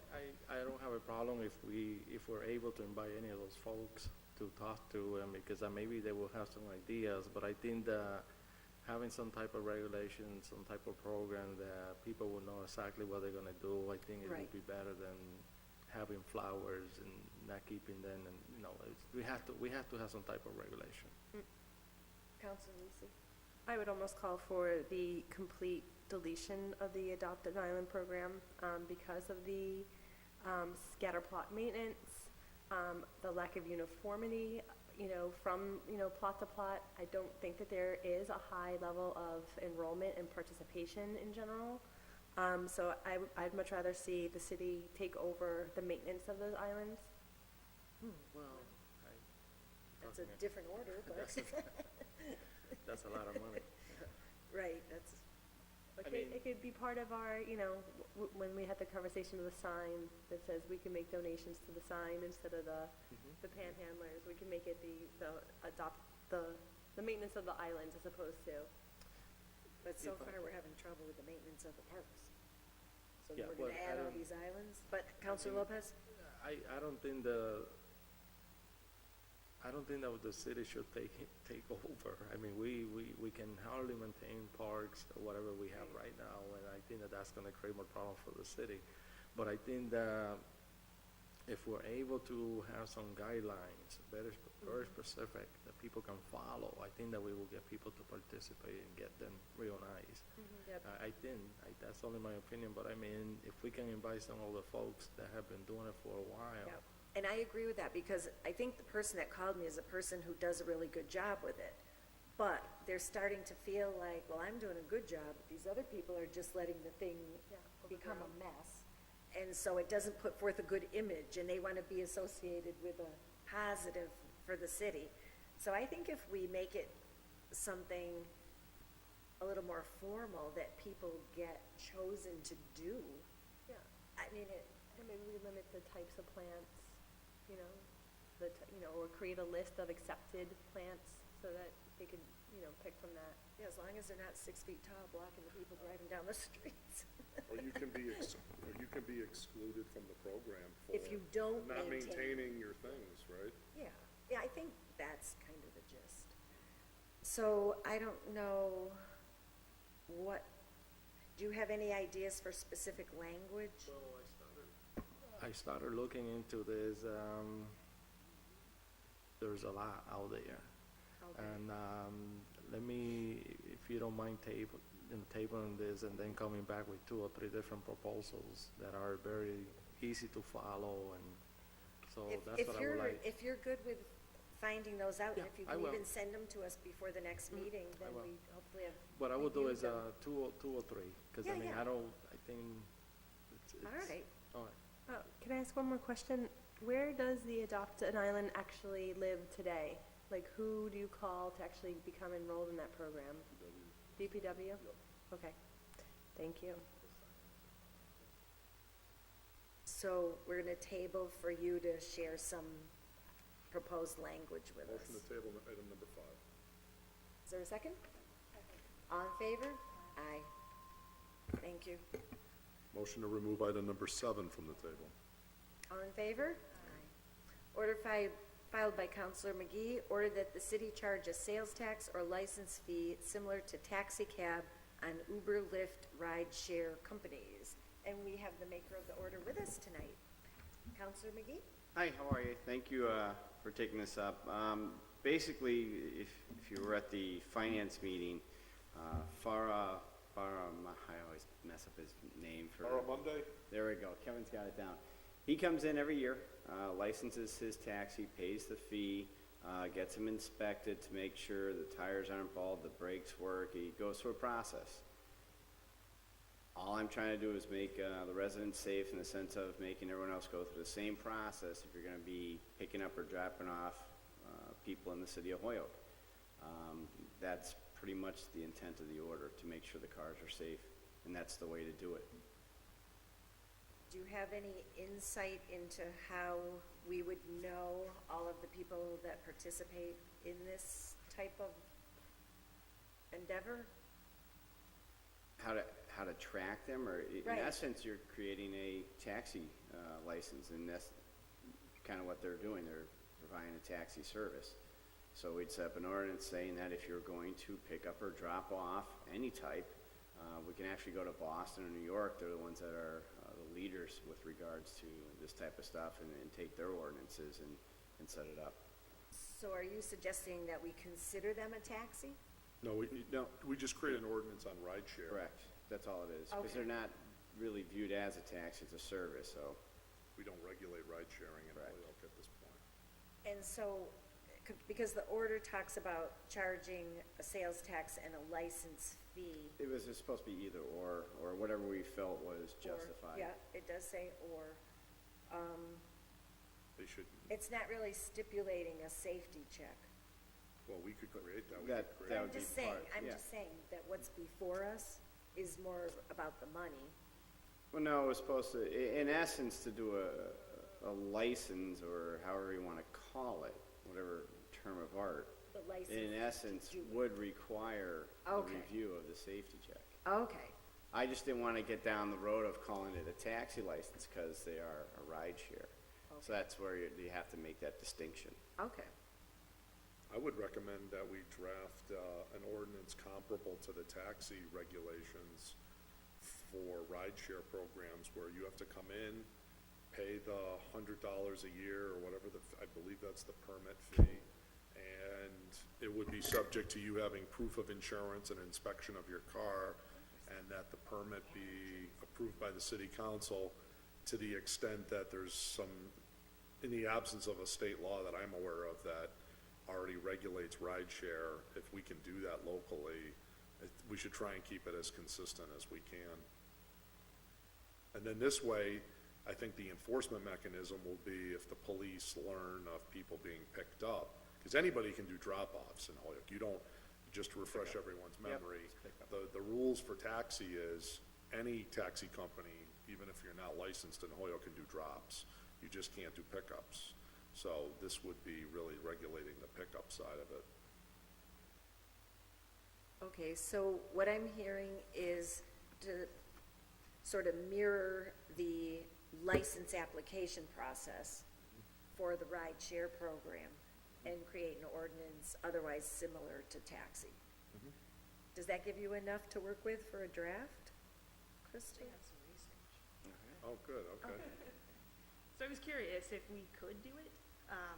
And so I just started researching kind of across the US what people do. And they treat it like a business license because technically you're self-employed, so you're kind of running your own business. So what they do is they have you purchase a business license in the city, and as you mentioned, other people from other cities could come in and drop off, but if you were stationed, so to speak, in Holyoke, you'd have a business license in Holyoke, and that's sort of to prevent that as you're crossing, you know, say somebody goes to Springfield for the night, as you're crossing borders of different cities, you're not required to pay a fee for your business all across Massachusetts. It just doesn't make sense. The Massachusetts Department of Public Utilities has a couple of regulations as far as you can't work more than, and Uber and Lyft each have their own regulations as well. They monitor, you know, when they're doing pickups and drop-offs and how long they're driving, and they do cutoffs that you can't take more passengers after you've been driving so many hours. They say, you know, the issue there is you can work for multiple companies and kind of bypass that, but that's something that you're just not going to be able to regulate. But there was a lot of distinguishing characteristics from taxis and what they go through versus just running your own, you know, rideshare business. But it varied depending on, you know, what you wanted to charge for that business license. If you wanted to do a semi-annual, so you can inspect every 6 months versus once a year, and doing, you know, a larger fee and kind of seeing what other cities charge so that you're not making it worse for people to try and do it out of Holyoke versus out of, say, a neighboring city. Right, and just checking in with the maker, I mean, is the intent to discourage this activity or simply to be sure that the vehicles are in good order? I use Uber all the time. Yeah. Haven't used the other one. It's a great service, a great concept. But you know, depending on which news station you watch, you have seen the bad articles about certain cars having their issues, which then is a safety check. I mean, if you can do a business license, that's great, but I still don't think it achieves the safety standard that we're kind of looking for here. Police also do a Cory check for us on our taxi cab people, right? Somebody says, oh, I'm Uber driver, but, you know, I'm on release from prison for Lord knows what. And, you know, people would like to know. I think that's something somebody would like to know, that, you know, this is a problem, or this car has no insurance, or this car you're riding in has failed a safety examination. I mean, I just think it's basic consumer protection is why we even go anywhere into this field at all. So I think it would be very, as much as we could perhaps mirror a current taxi cab rules, I think it would be best. Do we do annual? Annual, taxis? it's like $100. That $100 The safety inspection is Yeah. annual. That would seem to Yeah. be adequate. $100 a year, and just enough to pay for the clerk's time to process the application. And if I may, just Councilor McGee? to remind ourselves, we'll remember a certain taxi cab company that came into Holyoke a few years back. Begins with an L. Begins with now, I won't mention any names.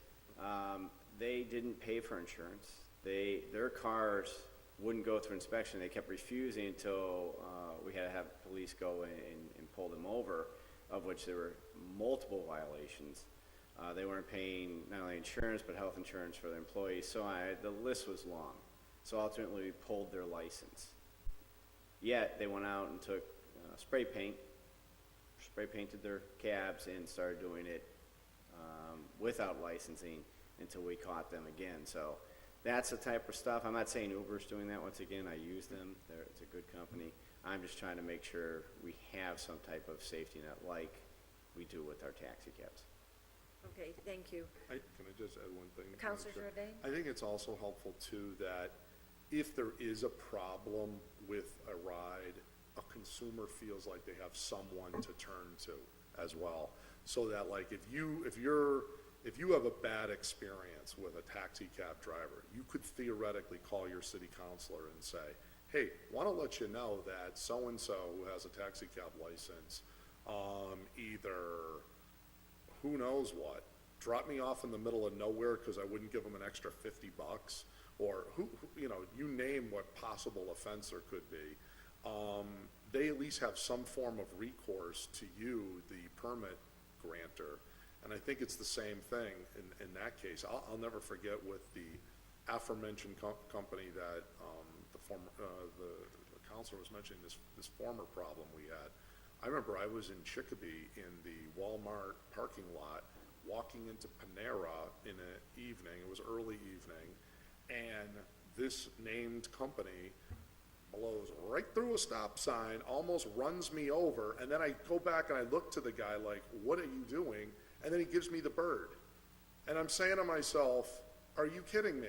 And then sure enough, I was like, you can't make this up. Then the guy was in like about a month later telling me what a wonderful company he is. And I was like, boy, you awfully look a lot like the guy. Was that? No, well, no, that wasn't me, but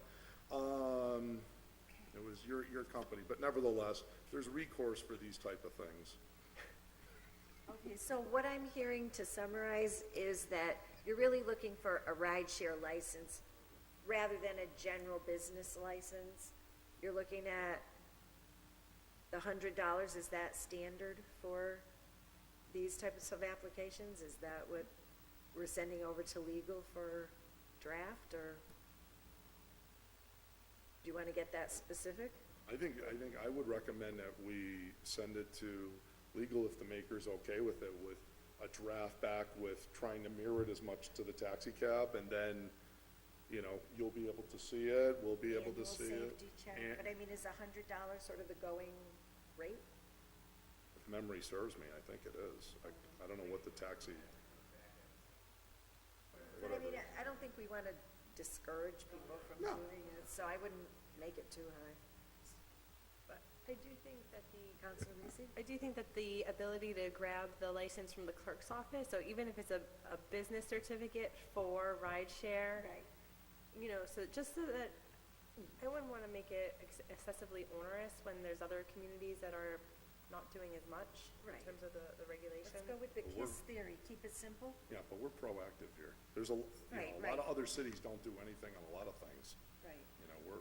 I think we're a little bit ahead of the curve, Right, but we also more know ways than one. the more complex we make things, the harder it is to enforce. Right.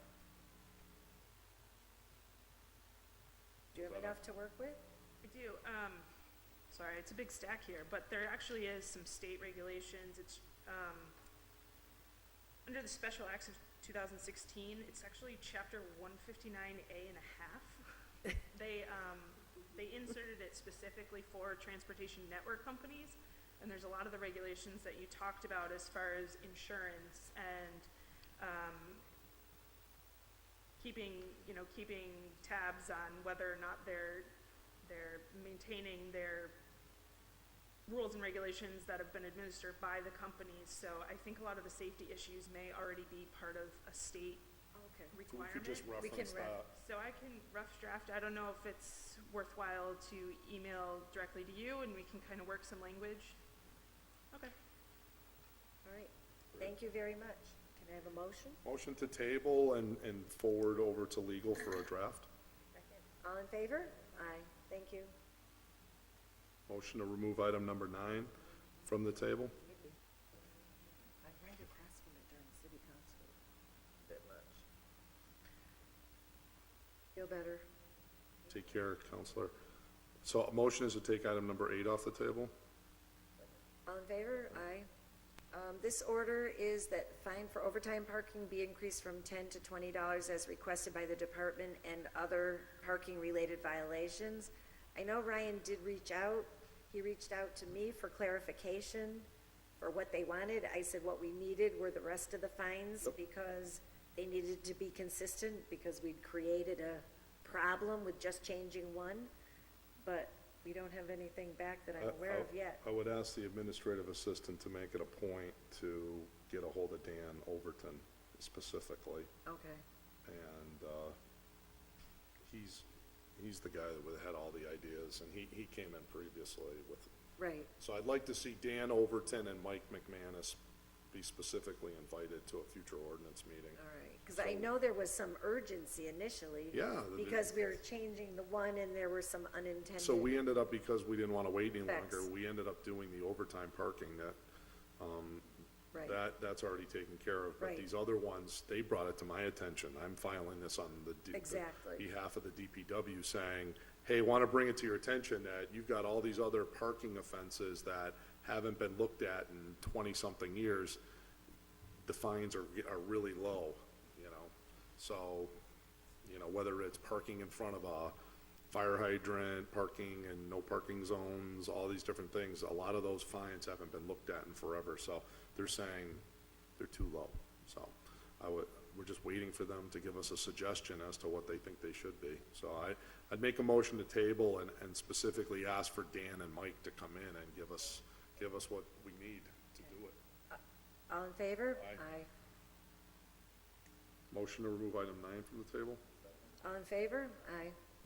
That order that any person or group soliciting money from the public on city, parentheses, public property, must obtain a permit from the police department prior to any solicitation. Permit shall remain in effect for a time designated for the police chief for up to 1 year and shall be obtained at least annually. A permit fee may be charged to cover costs. Now, you should have a copy of draft that we had received in July that was also put out again tonight here. And the prior opinion that we were provided on dated July 21st also. I think the bottom line is anything that we try to do in this regard exposes us to some liability. My feeling on this matter is that everything that we do exposes us to some liability. And I mean, we're being sued for some pretty significant matters over the last few years.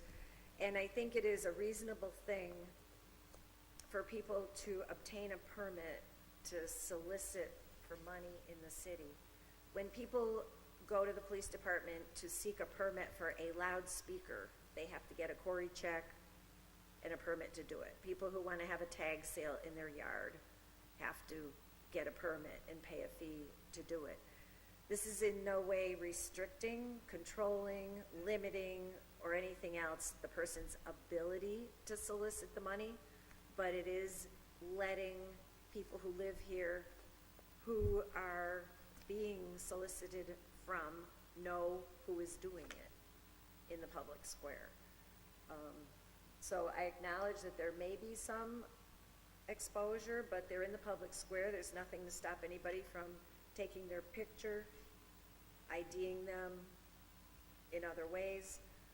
So I don't think this is in any way restricting their freedom of speech rights. And if we wanted to be sure that we weren't doing that in any way, if somebody claimed a financial hardship, there would not necessarily have to be a charge for the permit. Although anecdotal information says that these folks are bringing in a fairly significant amount of money each day. And when our police chief came in, he shared with us that out of 10 folks offered assistance, 9 declined. And so I think what the feedback I've been getting is that people are seeing organized, essentially shift changes of people consistently being in the same locations, handing off signs and other things to each other. And I think for something that's an ongoing and repeated solicitation in the public, that it would be reasonable for us to have a permit requirement, as we do for everything else that people do in public. So that's my spiel. Can I have a comment? Counselor Jordan? Yeah. So, in this, I guess I'll say ditto for 10 as well, because I know you guys have made a number of different attempts. There's, a lot of what I think the law department's saying here makes a lot of sense. I think everything you're saying makes a lot of sense as well. But I do tend to agree that, it's probably not in the city's best interest to wade too far out into the water on, exploratory new approaches to addressing the panhandling until, fortunately, we get guidance from upper, higher courts on all of this stuff. And then once sort of the dust settles, then we can know exactly how we zero in on this. Because I think the appetite is there to zero in as a general rule, at least from the council, from what I've heard. What I will say is this is a real problem in Holyoke. Panhandling is a real problem. I will say it's a growing problem in Holyoke. There's every time I'm seeing more and more and more panhandlers in Holyoke. I think we need to ask the question, why is that? I don't know what the root cause of it is completely. I have certain hypotheses that I won't get into this evening, but I think the empirical data is there's more heads panhandling than there has ever been in Holyoke. So that's a negative trend. I will say, just also to add to that, there's a new panhandler now at the corner of Hillside and Cherry. So welcome to the neighborhood. I saw him the other night. So he's right there. This is getting to be ridiculous. We're going to start running out of corners at a certain perspective. We're going to have to operate in shifts. We've got so many panhandlers in this town, and I don't, I guess the mayor has some committee that's out now to, come up with a comprehensive approach to deal with this problem. It's known by an inner sanctum that I'm unclear what this is. I think they need to be less esoteric conversation and more immediate action as to whatever they're going to do. Because anything that we propose, the mayor is just not supportive. It's too draconian, from his perspective. So anyways, what I will say is that I'm not a big fan of some of the approaches, and therefore I'm sympathetic to what the law department is saying here, is instead of approaching this from a panhandling and you can't be here or there type of thing, I think we need to have this as a content neutral issue of traffic enforcement. This is to say that nobody, whether you're the Holyoke Fire Department that's standing out there with the boot, collecting and soliciting money, is out in the medians. For example, I saw that at the entrance of the Holyoke Mall, they had a fire truck, one of the old fire trucks, sitting on top of the median, and they're out there with orange cones, soliciting everybody that's driving by. They should not be allowed to do that. The Holyoke Fire Department should not be doing that, okay? Period. Noble cause, wonderful as it is, they should not be doing that. Because we can't say the Holyoke Fire Department is this wonderful thing and they're giving the money to MDA or whatever chair, or the Jimmy Fund, or whoever they're giving the money to. And then on the other hand, Joe the Panhandler sitting on the median, interversing between cars, shaking down, for example. Now, we've got certain members in the leadership of the police department that say this never occurred. It yet again occurred to me today that I am coming down Cherry Street and the newest panhandler to the neighborhood. I got a lady with a Connecticut license plate in front of me. She slams on the brakes as I'm going to take my left turn on the Hillside Avenue, and it starts waving her $2 out the window, and he scampers up and grabs it out of the window as we got a green light and we're moving forward. That is baloney. That is baloney, and I maintain it is constitutionally protected for the Holyoke Police Department to enforce the traffic laws of this community. Whether it's him, the Holyoke Fire Department, Lord knows who else, okay? We need one sense of uniform enforcement that people should not be sitting on these medians for any purpose, soliciting money from anybody. or doing anything, standing out there with a re-elect Jourdain sign. You shouldn't be standing on the medians. Street corners and sidewalks is a different issue, and I think those things have been vetted in the courts, and I think we have good legal guidance. You know, I think the proverbial person with the banjo and the open guitar case and says, you know, help me out, and I'm walking down the sidewalk, that is constitutionally protected. You know, people may not like to look at that. Who cares? I personally, doesn't offend me, but that is constitutionally protected. Folks, I think we've gone, because everybody is so, you know, we'll get sued. And now it's wild, wild west. Now we don't even enforce basic traffic laws on jaywalking, standing out on line sections of the roads where you're not allowed to be. I think the law department needs to guide our police department much more and research this we don't even do anything now, basic traffic enforcement anymore. And I think that's where we need to center in. And if we do that, I think that's easily defendable. We're saying, Your Honor, I don't care who you are, anybody, completely content neutral, has nothing to do with panhandling. Nobody is allowed to stand in our guardrail sections, our medians, to stand in the street on the double lines, any of that type of stuff. That is the part that is, I think, dangerous, and I think would go a long way to solve the problem. The panhandlers would have to move to the sidewalks and to other safe areas. What they may find out is we'll have to live with that if they choose to do that, but they may not find that as financially lucrative because they don't have drive-throughs out on the street. So they're not going to reap as much money. But oh well, people are going to be safe. And that's the approach I would like to see, rather than, with all due respect to my colleagues, items 9 and 10, because, you know, the law department is saying, look, what you're saying could be okay, but it could not be okay. Do we really want to get into a legal battle with the ACLU and spend $100,000 in legal fees or $200,000 and then take a 20% chance? Maybe even if it was 80-20, 80% we win, 20% we lose, 20% chance that you lose, and then you're paying all this out. You know, we got to be very careful. We have to be very careful on that. So, anyways, I think that's the better approach. I think it's the legally defendable approach. Look forward to your order. I already have them in, so we'll have to put them in. All right. So I just want to clarify, for purposes of this discussion, because we have a draft in front of us that did put in a whole bunch of restrictions around distances and the things that we had earlier talked about.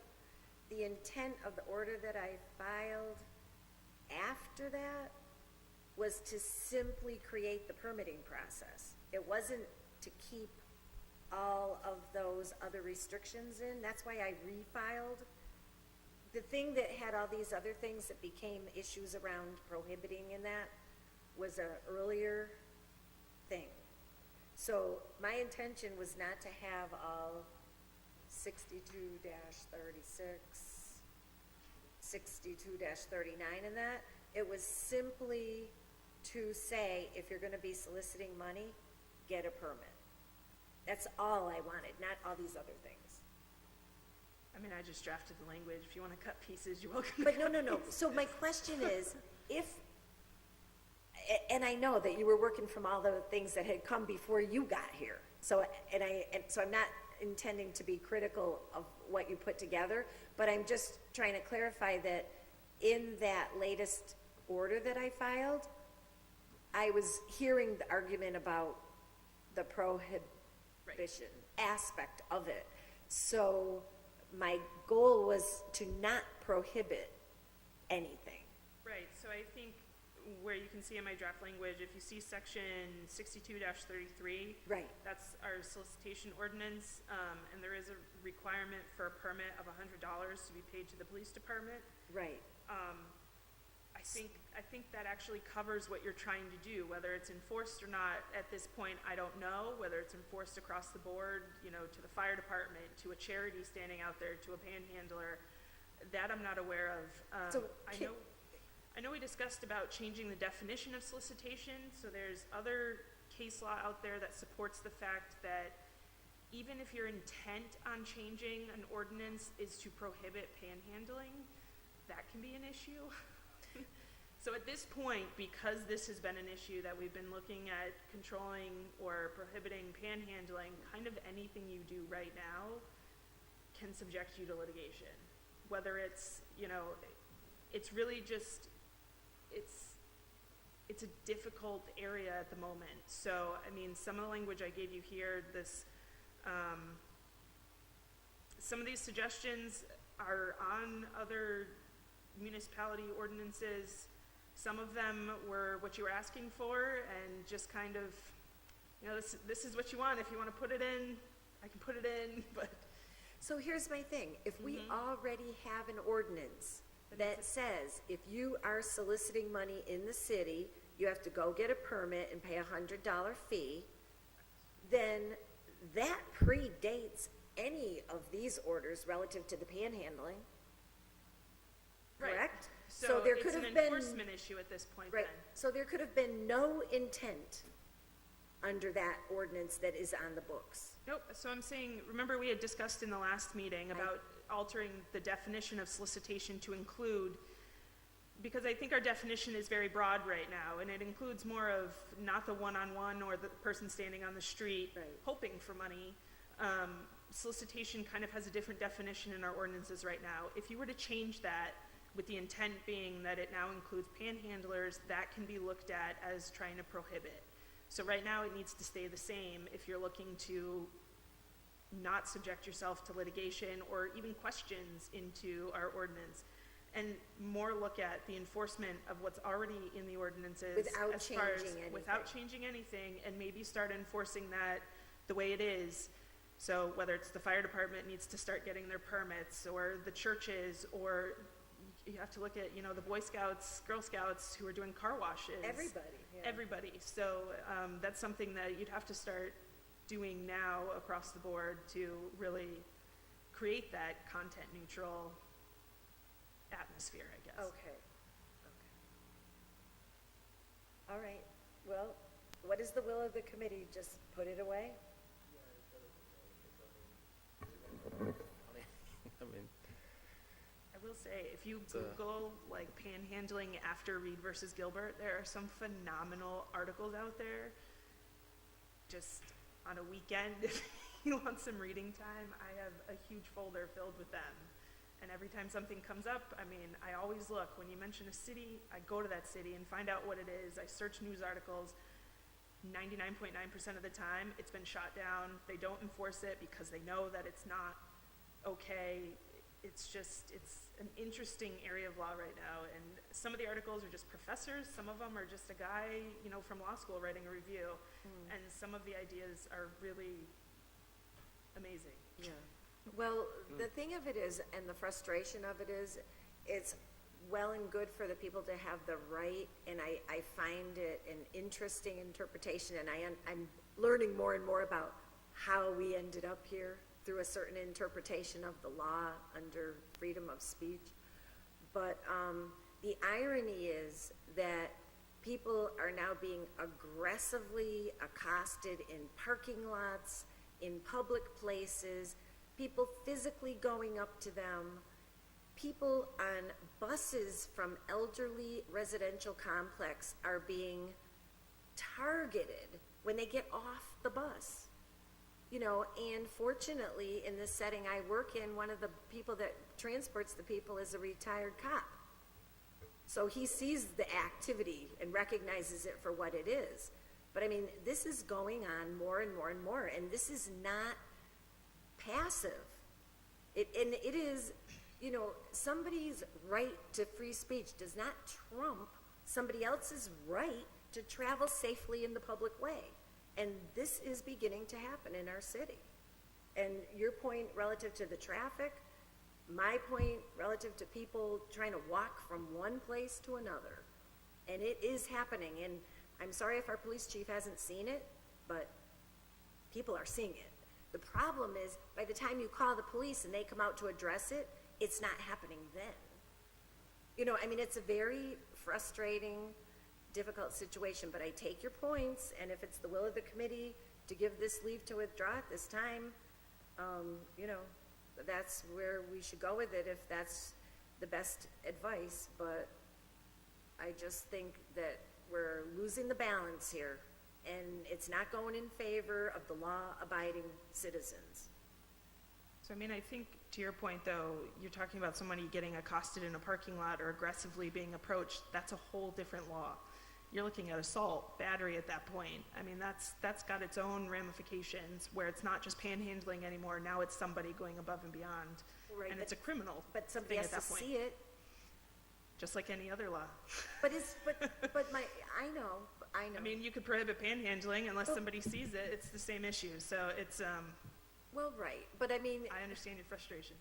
the thing is, it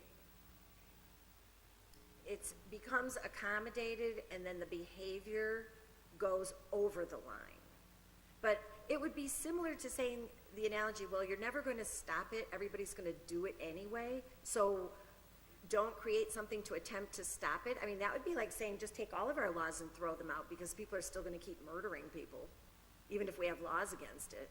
I mean, and I just can't accept that type of argument. So, but I will accept the argument that we need to take a different approach, you know, and in the moment, but I would like to, Madam Chair, if I could, Crystal, have you guys ever had a meeting with the police department to really kind of, my point, which is, forget all this discussion about panhandling new laws, just current enforcement of current law, which is saying, you know, as far as I always knew, is it is illegal to just hang out all day on a median or hang out all day in the street and stand on double lines, stand where there's hash marks that you're not supposed to drive, and you're not allowed to, you know, walk in traffic, and you're not allowed to, you know, stop traffic and have people roll down and give you money and or talk or say hello or whatever it is. Why can't we just have a conversation with the police department about just enforcing those basic traffic laws and forget all of this panhandling conversation? So I have. I actually, I talked to the chief a little bit. We've kind of tried to come up with things. As far as the traffic enforcement laws, we really haven't dove in too far. And unfortunately, this conversation was a while ago, so I don't want to try and repeat Sure. what was said and speak, you know, incorrectly. But that is a place we want to look as far as enforcement of traffic laws, standing in the street. But I mean, if you remember when people protest and stand in the street, they had a hard time getting the people out of the street for that. Totally different issue, and I get that. They had to apply for a permit, though, to Correct. protest. So that is, it's an area we're looking, you know, you kind of have to look at other laws like you're doing now to try and mold people into certain situations, kind of creative enforcement, as they like to call it. So As you appropriately point out, if somebody says, hey, can I have $5, that's legal. Give me $5 or I'm gonna whack you over the head, right? That's assault, right? So that's a whole genre of a crime, right, that we already have laws on. I think it's the same thing with this whole panhandling thing. If you're standing on a sidewalk and everybody that walks by and you're not obstructing, you know, traffic going by and you're no safe harm, because it's legal to stand on the sidewalk all day if you wished, right? As long as you're not preventing other people. You can sit there and every person that walks by, can I have $5 or hold your sign or who the heck, well, that is no question in my mind, and I think that's been well litigated. That is protected, okay, speech. What the panhandlers are doing is not the conduct, it's the location of the conduct. That is what I think is getting lost in the discussion, is panhandling protected, the concept of it. Location is no different than, I can protest by applying for a permit and say, I want to have a protest, a loudspeaker permit, I do this and this. All of this stuff, we can have time and place restrictions on all of these things, such as it is with panhandling. And I think what the concern that I have is, it's where they're doing it. it's in the streets, it's stopping cars, it's interspersing with cars, it's doing all that is taking place. Now, coincidentally, though, I do feel, if there was in Holyoke, we seem to have gone, the pendulum has swung so far this way that we're not even regulating anything to do with traffic rules because it's associated with panhandling. And I think that's where I'm trying to bring equilibrium back to say there's a middle spot. These folks can panhandle all they want, Holyoke or anywhere. It's just where they're doing it. If they want to stand on the sidewalk or High Street or Northampton Street and put out a bucket and have a sign, they're welcome to do that all day long. There's nothing, I mean, I wouldn't say welcome. I mean, I would rather them go elsewhere and do something else. It's not very nice, but protect it. And so as an American, I have to protect their right to do that. But on the other hand, I just feel like where the frustration among my constituents is, the pendulum in Holyoke on enforcement of traffic laws has swung so far. Now, as I state, I think if we had a proper time and place restriction there, I think it would I think you would see a lot less panhandling, because I think what's making it so lucrative to them is they're creating their own drive-throughs on the street. And that's where they're really reaping in the money, whereas they don't want to stand on the sidewalk. Yes, they could legally do it all day long if they wanted, but they don't want to do that because they're not going to run into enough people. There's not enough people walking over Northampton Street in a day, or High Street for that matter, that's going to hand them money. They want to stand in the intersection at the mall and get the 17,000, 20,000 cars and hope that they can get 3% of them to give them something. And people are And if we fix really that, upset about it. if we fix that, I don't think we have any issue with panhandling.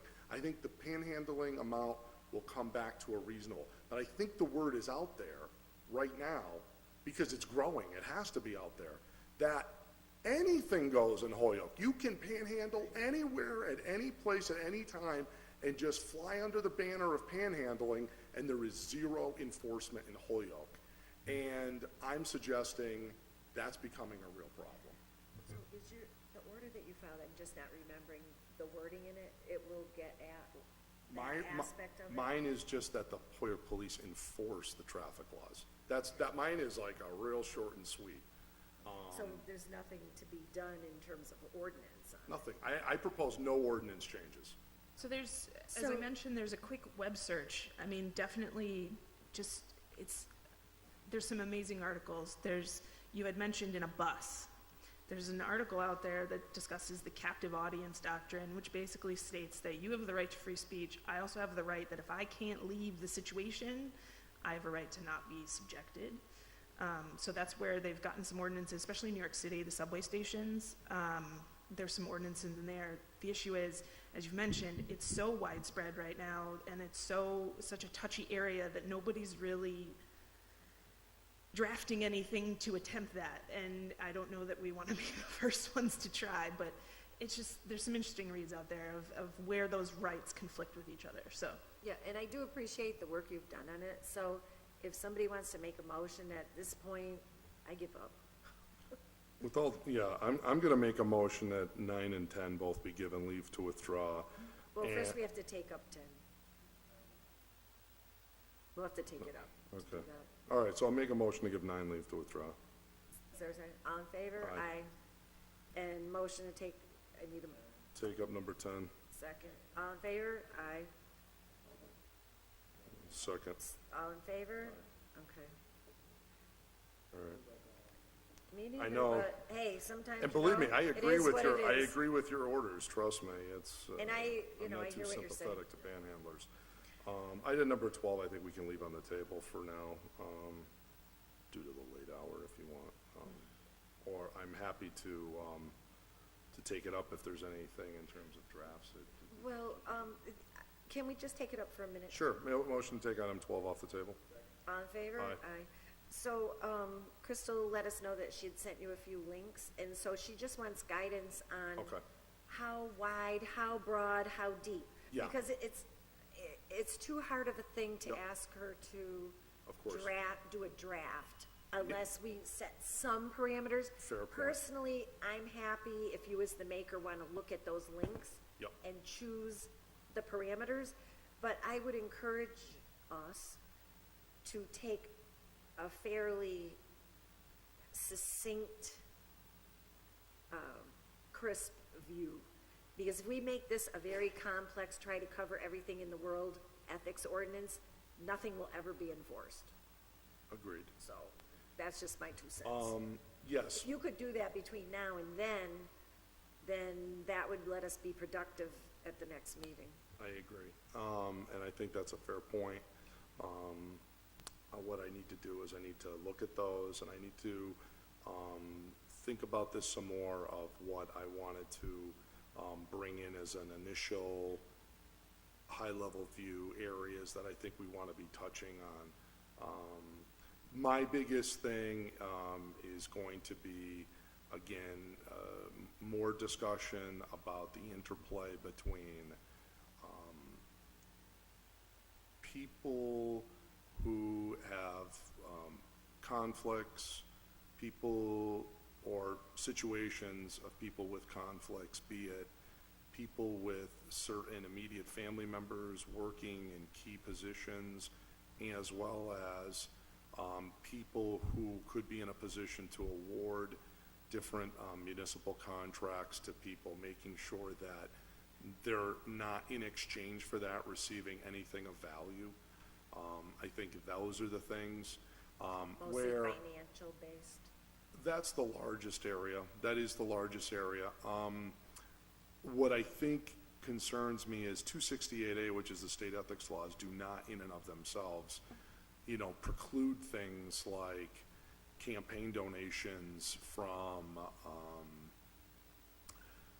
people who are giving out city contracts, for example, and people that are applying for permits and then turning around, hey, vote for my zone change or my special permit, and oh, by the way, I'll be at your party, and I know I've never given you a donation before, but here's a check for $250, good luck in the campaign, and oh, by the way, my vote's coming up next Tuesday, it's that kind of thing where it's not quote-unquote illegal, but I just think that we know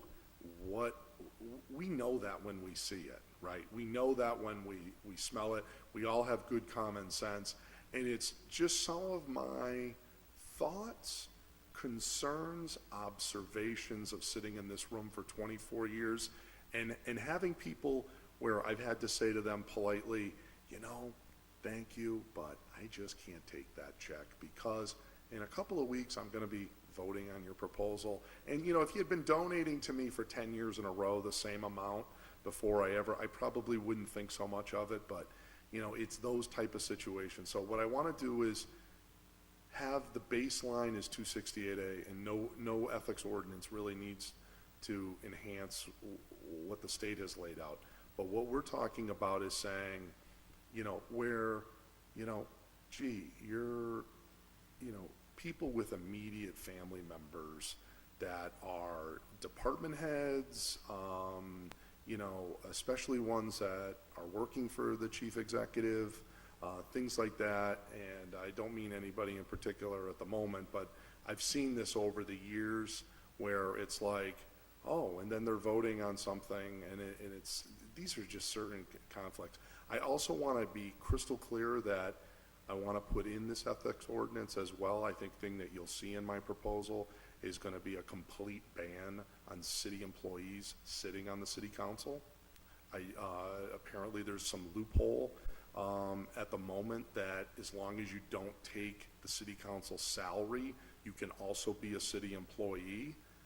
To me, that is not good enough, and I would like to make that a preclusion as a conflict of interest, that I don't feel you can work effectively as a city councilor and also be a firefighter, police officer, DPW worker, whatever the case may be, because you're still subject to this boss who oversees you, and you sitting on the city council.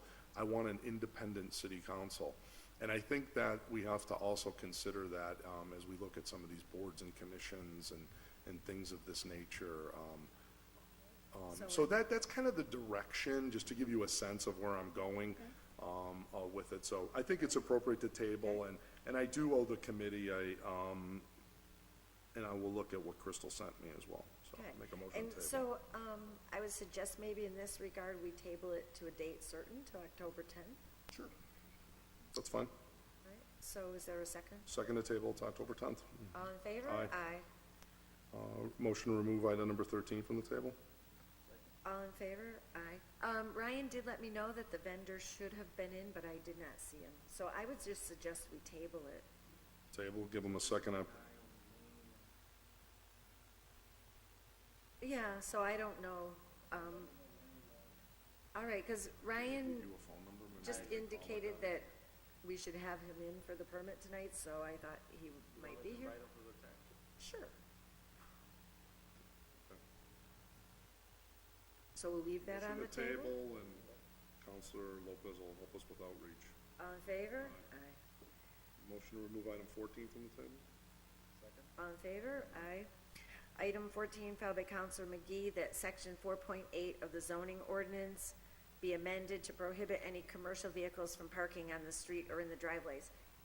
Counselor McGee, I believe I put it on the agenda because until I had a chance to catch you at the last council meeting, I wasn't sure where you were going with it, and I've been advised by Crystal and legal that we are going to have to advertise because it is a zoning matter. Okay. But I thought we could take it up to just understand, Yep. you know, what, I know we just have to advertise it to prohibit any commercial vehicles, but it just is so broad sounding with the any, Well, thinking of, yeah, so. Yeah, and that was one of the reasons to bring it up in committee, to kind of see if we want to redefine Yeah. the types of vehicles. Right. And I'm more than happy to limit certain ones and not. And if I might, I can tell you why I filed it. Sure, the floor is yours. Thank you. The issue is, prior to going into Ward 7, Ward 6 had some of these issues where you'd see a flatbed towing truck, the big long ones. You'd see actually the 18-wheeler trucks, the big ones, sitting on the street. Well, our ordinance says you cannot be parked on the street. Well, someone found a little loophole and they said, well, I'm going to park at my driveway. So imagine these huge trucks in small areas in Ward 6 parked in a driveway that really isn't a driveway. So early in the morning, 4:30 in the morning, 5 in the morning, the thing starts up and, you know, the whole neighborhood's up. Now we're seeing it in Ward 7, same issues, as well as food vendor trucks, big food vendor trucks being parked in driveways saying, well, I'm on the street, I can park where I want, as long as it's in my driveway. So I'm not looking to prohibit, you know, someone who owns a van or a Ford, you know, F-150, those types of vehicles. Those are, you know, regular kind of vehicles you see all the time. The ones that stand out, the ones that really we all know by ordinance shouldn't even be on the street, let alone in someone's driveway. And I've received a number of complaints asking that we try and do something, whether we redefine what a vehicle is, redefine certain heights, widths, whatever, to address the problem.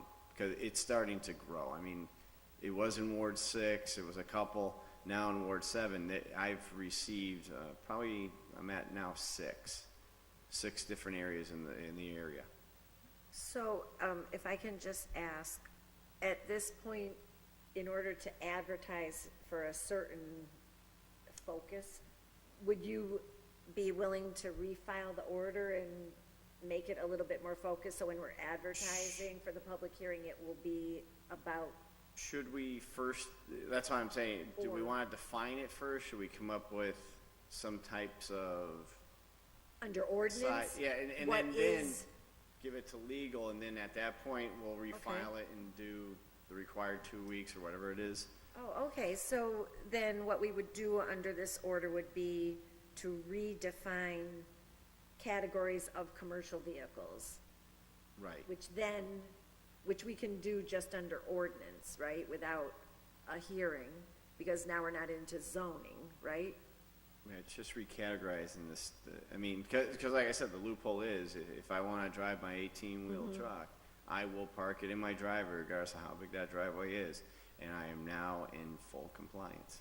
Okay. So do you have a preference, or do you have language that you want? That's why I came to the committee first, to see what Okay. I know there was a notice filing, but I was trying to address where the committee would like to go first, if there was an appetite for it, and then from there we can go. Well, if under suspension of rules, we can ask Crystal to address us. In terms of an ordinance, we could amend the definitions to create categories, right? So my suggestion would be, since publication really just has to give the public a general idea of what you're going to discuss, Yeah, maybe not try and work so much with the gray area now, and just when you publish, say, to prohibit certain commercial vehicles from parking on the street or in driveways, and let the public come in and get comment, and we can fiddle with language and So we go from can- there. so we rather can than amend it, and process. instead of saying any in the publication, we can say certain. I mean, I just think Yeah. that would do it. Yeah, that's fine. Okay, The publication just needs to bring the public in, it doesn't have to be precise. precise. Okay, thank you. All right, so. I'd make a motion, but I'm not on the committee. So motion to table and publish the advertisement for prohibiting certain commercial vehicles, and we'll ask Ryan to get that in. Probably it would be the soonest we could probably do it would be the second meeting in October, I'm estimating. Yeah, whatever you guys can do. All right. All right, so we'll go that way. That's actually the simpler, right, Crystal? Keep it simple. All right. So, thanks for indulging us with that, Todd, because I know we didn't just respond on point and just go advertise it. Oh, no, that's as perfect, thank you. Sometimes, all right. So we're tabled to advertise for that. All in favor? So we're on to item 15. Motion to remove item 15 from the table? All in favor? Aye. Order that the Ordinance Committee amend Ordinance 2-467 related to the Community Preservation Committee by removing the position requirement of city council member to the CPC. Counselor McGee, do you wish to speak Yep. on this? All right, well, thank you very much. I know it's been a while since we took the order up originally. At that time, when we were dealing with the CPC, we were trying to set up the membership status, and there was back and forth, and ultimately we were having trouble coming up with a scope of a committee, and that's where it was getting snarled up. And I made my vote that night, and I said it, and I'll repeat it. I'll make a vote to approve it the way it is in order to get it up and running, simply because the money was coming in, and as we know, we have a lot of serious projects in the city that need attention. The amount of money coming in is not going to address all those, but it's a start. Instead of just sitting there and not having a committee to address it, I voted to start that committee and go forward. And at the same time, I said I will file an order to remove the city council member. After that, a member was appointed. So I'll be really clear, this has no reflection on any member of this body. I know Kevin is the member now. It has nothing to do with the person. It could have been anybody. The real issue was, my view was that if we look at what happened in the appointing process, we saw us take several votes to appoint two constituents that really wanted to be on there. Ultimately, it was one not being able to do it just because of the numbers. So the goal by a lot of us is always to have more involvement by the public to get on board. Sometimes we can't get people on boards. And here we saw people that are never in the political process, never involved, actually step forward in order to get involved. And to me, that's what I was trying to hope for with the CPC, is getting as many residents involved in order to work on it. Ultimately, the city council as a full, whatever recommendation comes to us, is the final say. So that's one of the reasons why I said, well, we really don't need a city council member on there, because ultimately it's coming to us. So one, more representation by the public, especially with regards to wanting people to be involved. and then ultimately knowing that it's gonna come back to the city council is the reason I voted for, or filed this order, is to allow the public to get involved. It's a very good concept in the sense of money coming from the state in a weird fashion. They tax us one way, and then tax us again to get the tax money that they tax us on. It's kind of weird, but with the money coming in, we can address some of the problems. Stained glass window came into finance, and we were trying to do a bond for it, which then ultimately we said, well, let's look to the CPC money in order to try and address that cost and not put the burden on the taxpayer. So here we have things that we can address. My view was allowing another member of the residents to have that ability to work on it. So that's why I filed this, and I'm standing by my word that I said the night when we took the votes. Okay, thank you. Counselor Jordan? Yeah. I respect Counselor McGee's, view, and there's a lot of good views on this. I'll just say, as far as the postmortem of all of that, I think your vote was the correct vote. And obviously, I shared that, and I voted the same way as you did. I will say we've had one CPA committee, and I think it was the right decision to get going. We had the first meeting on August 29th, and I was voted the temporary chair for that meeting. I'll likely be the temporary chair for the next meeting, which is September 18th. But, there's not gonna be the city councilor being ultimately the chair, but I think at this point, I think it's adding a lot to the board by having a city councilor, because I think a lot of these folks are coming to this, never having been on a city board or committee before, not knowing any of the rules regarding open meeting law, and not knowing a lot of, the general operations of being on a public board. I think you just have some folks who are just concerned citizens. Now, certain other people like Elaine Pluta and whatnot, who's one of our city council reps, obviously has a little bit more than others. And you've got Mimi on there representing the planning board, and obviously she's very experienced. So this isn't broadly, but I would say some of the others, I think this is definitely very new. I think we add a lot in the initial formation of all of this. I think we should allow that to play itself out for now. I think it would be too destabilizing to the committee, quite frankly, to have the city councilor removed from the committee at this time. Maybe it's something as we're forming the initial rules. I think I'm adding a lot of value as far as the startup. I know at the September 18th meeting, we're gonna have a training that we've helped put together. And I know Andrew McMahon, who's been really helpful, who's one of our appointees, help coordinate that with the group that runs sort of the statewide community preservation. So we're going to get in there a lot about our duties and things of this nature. I will say that I think most everybody, with probably the exception of Elaine, is not really well versed in what the city council does, what the city council's procedures are. I think that is offering a good view as to what it is in terms of communications backwards and forwards. I'll also tell you another thing is that there's certainly considering an appetite at this time to request maybe, and I've mentioned it to Ryan, that the committee would like to consider entertaining him as the clerk to the CPA board. And that there could be paid by a stipend. So that might also be some additional compensation to him. And I think if we're gonna have the administrative assistant to the city council be the clerk of the board, it wouldn't be harmful to have a city councilor continuing to be on the board to oversee that. Because I think that's our aid, and I think we have a direct connection there. I think bottom line is everything is a bit on the trapeze, and it's all in its infancy.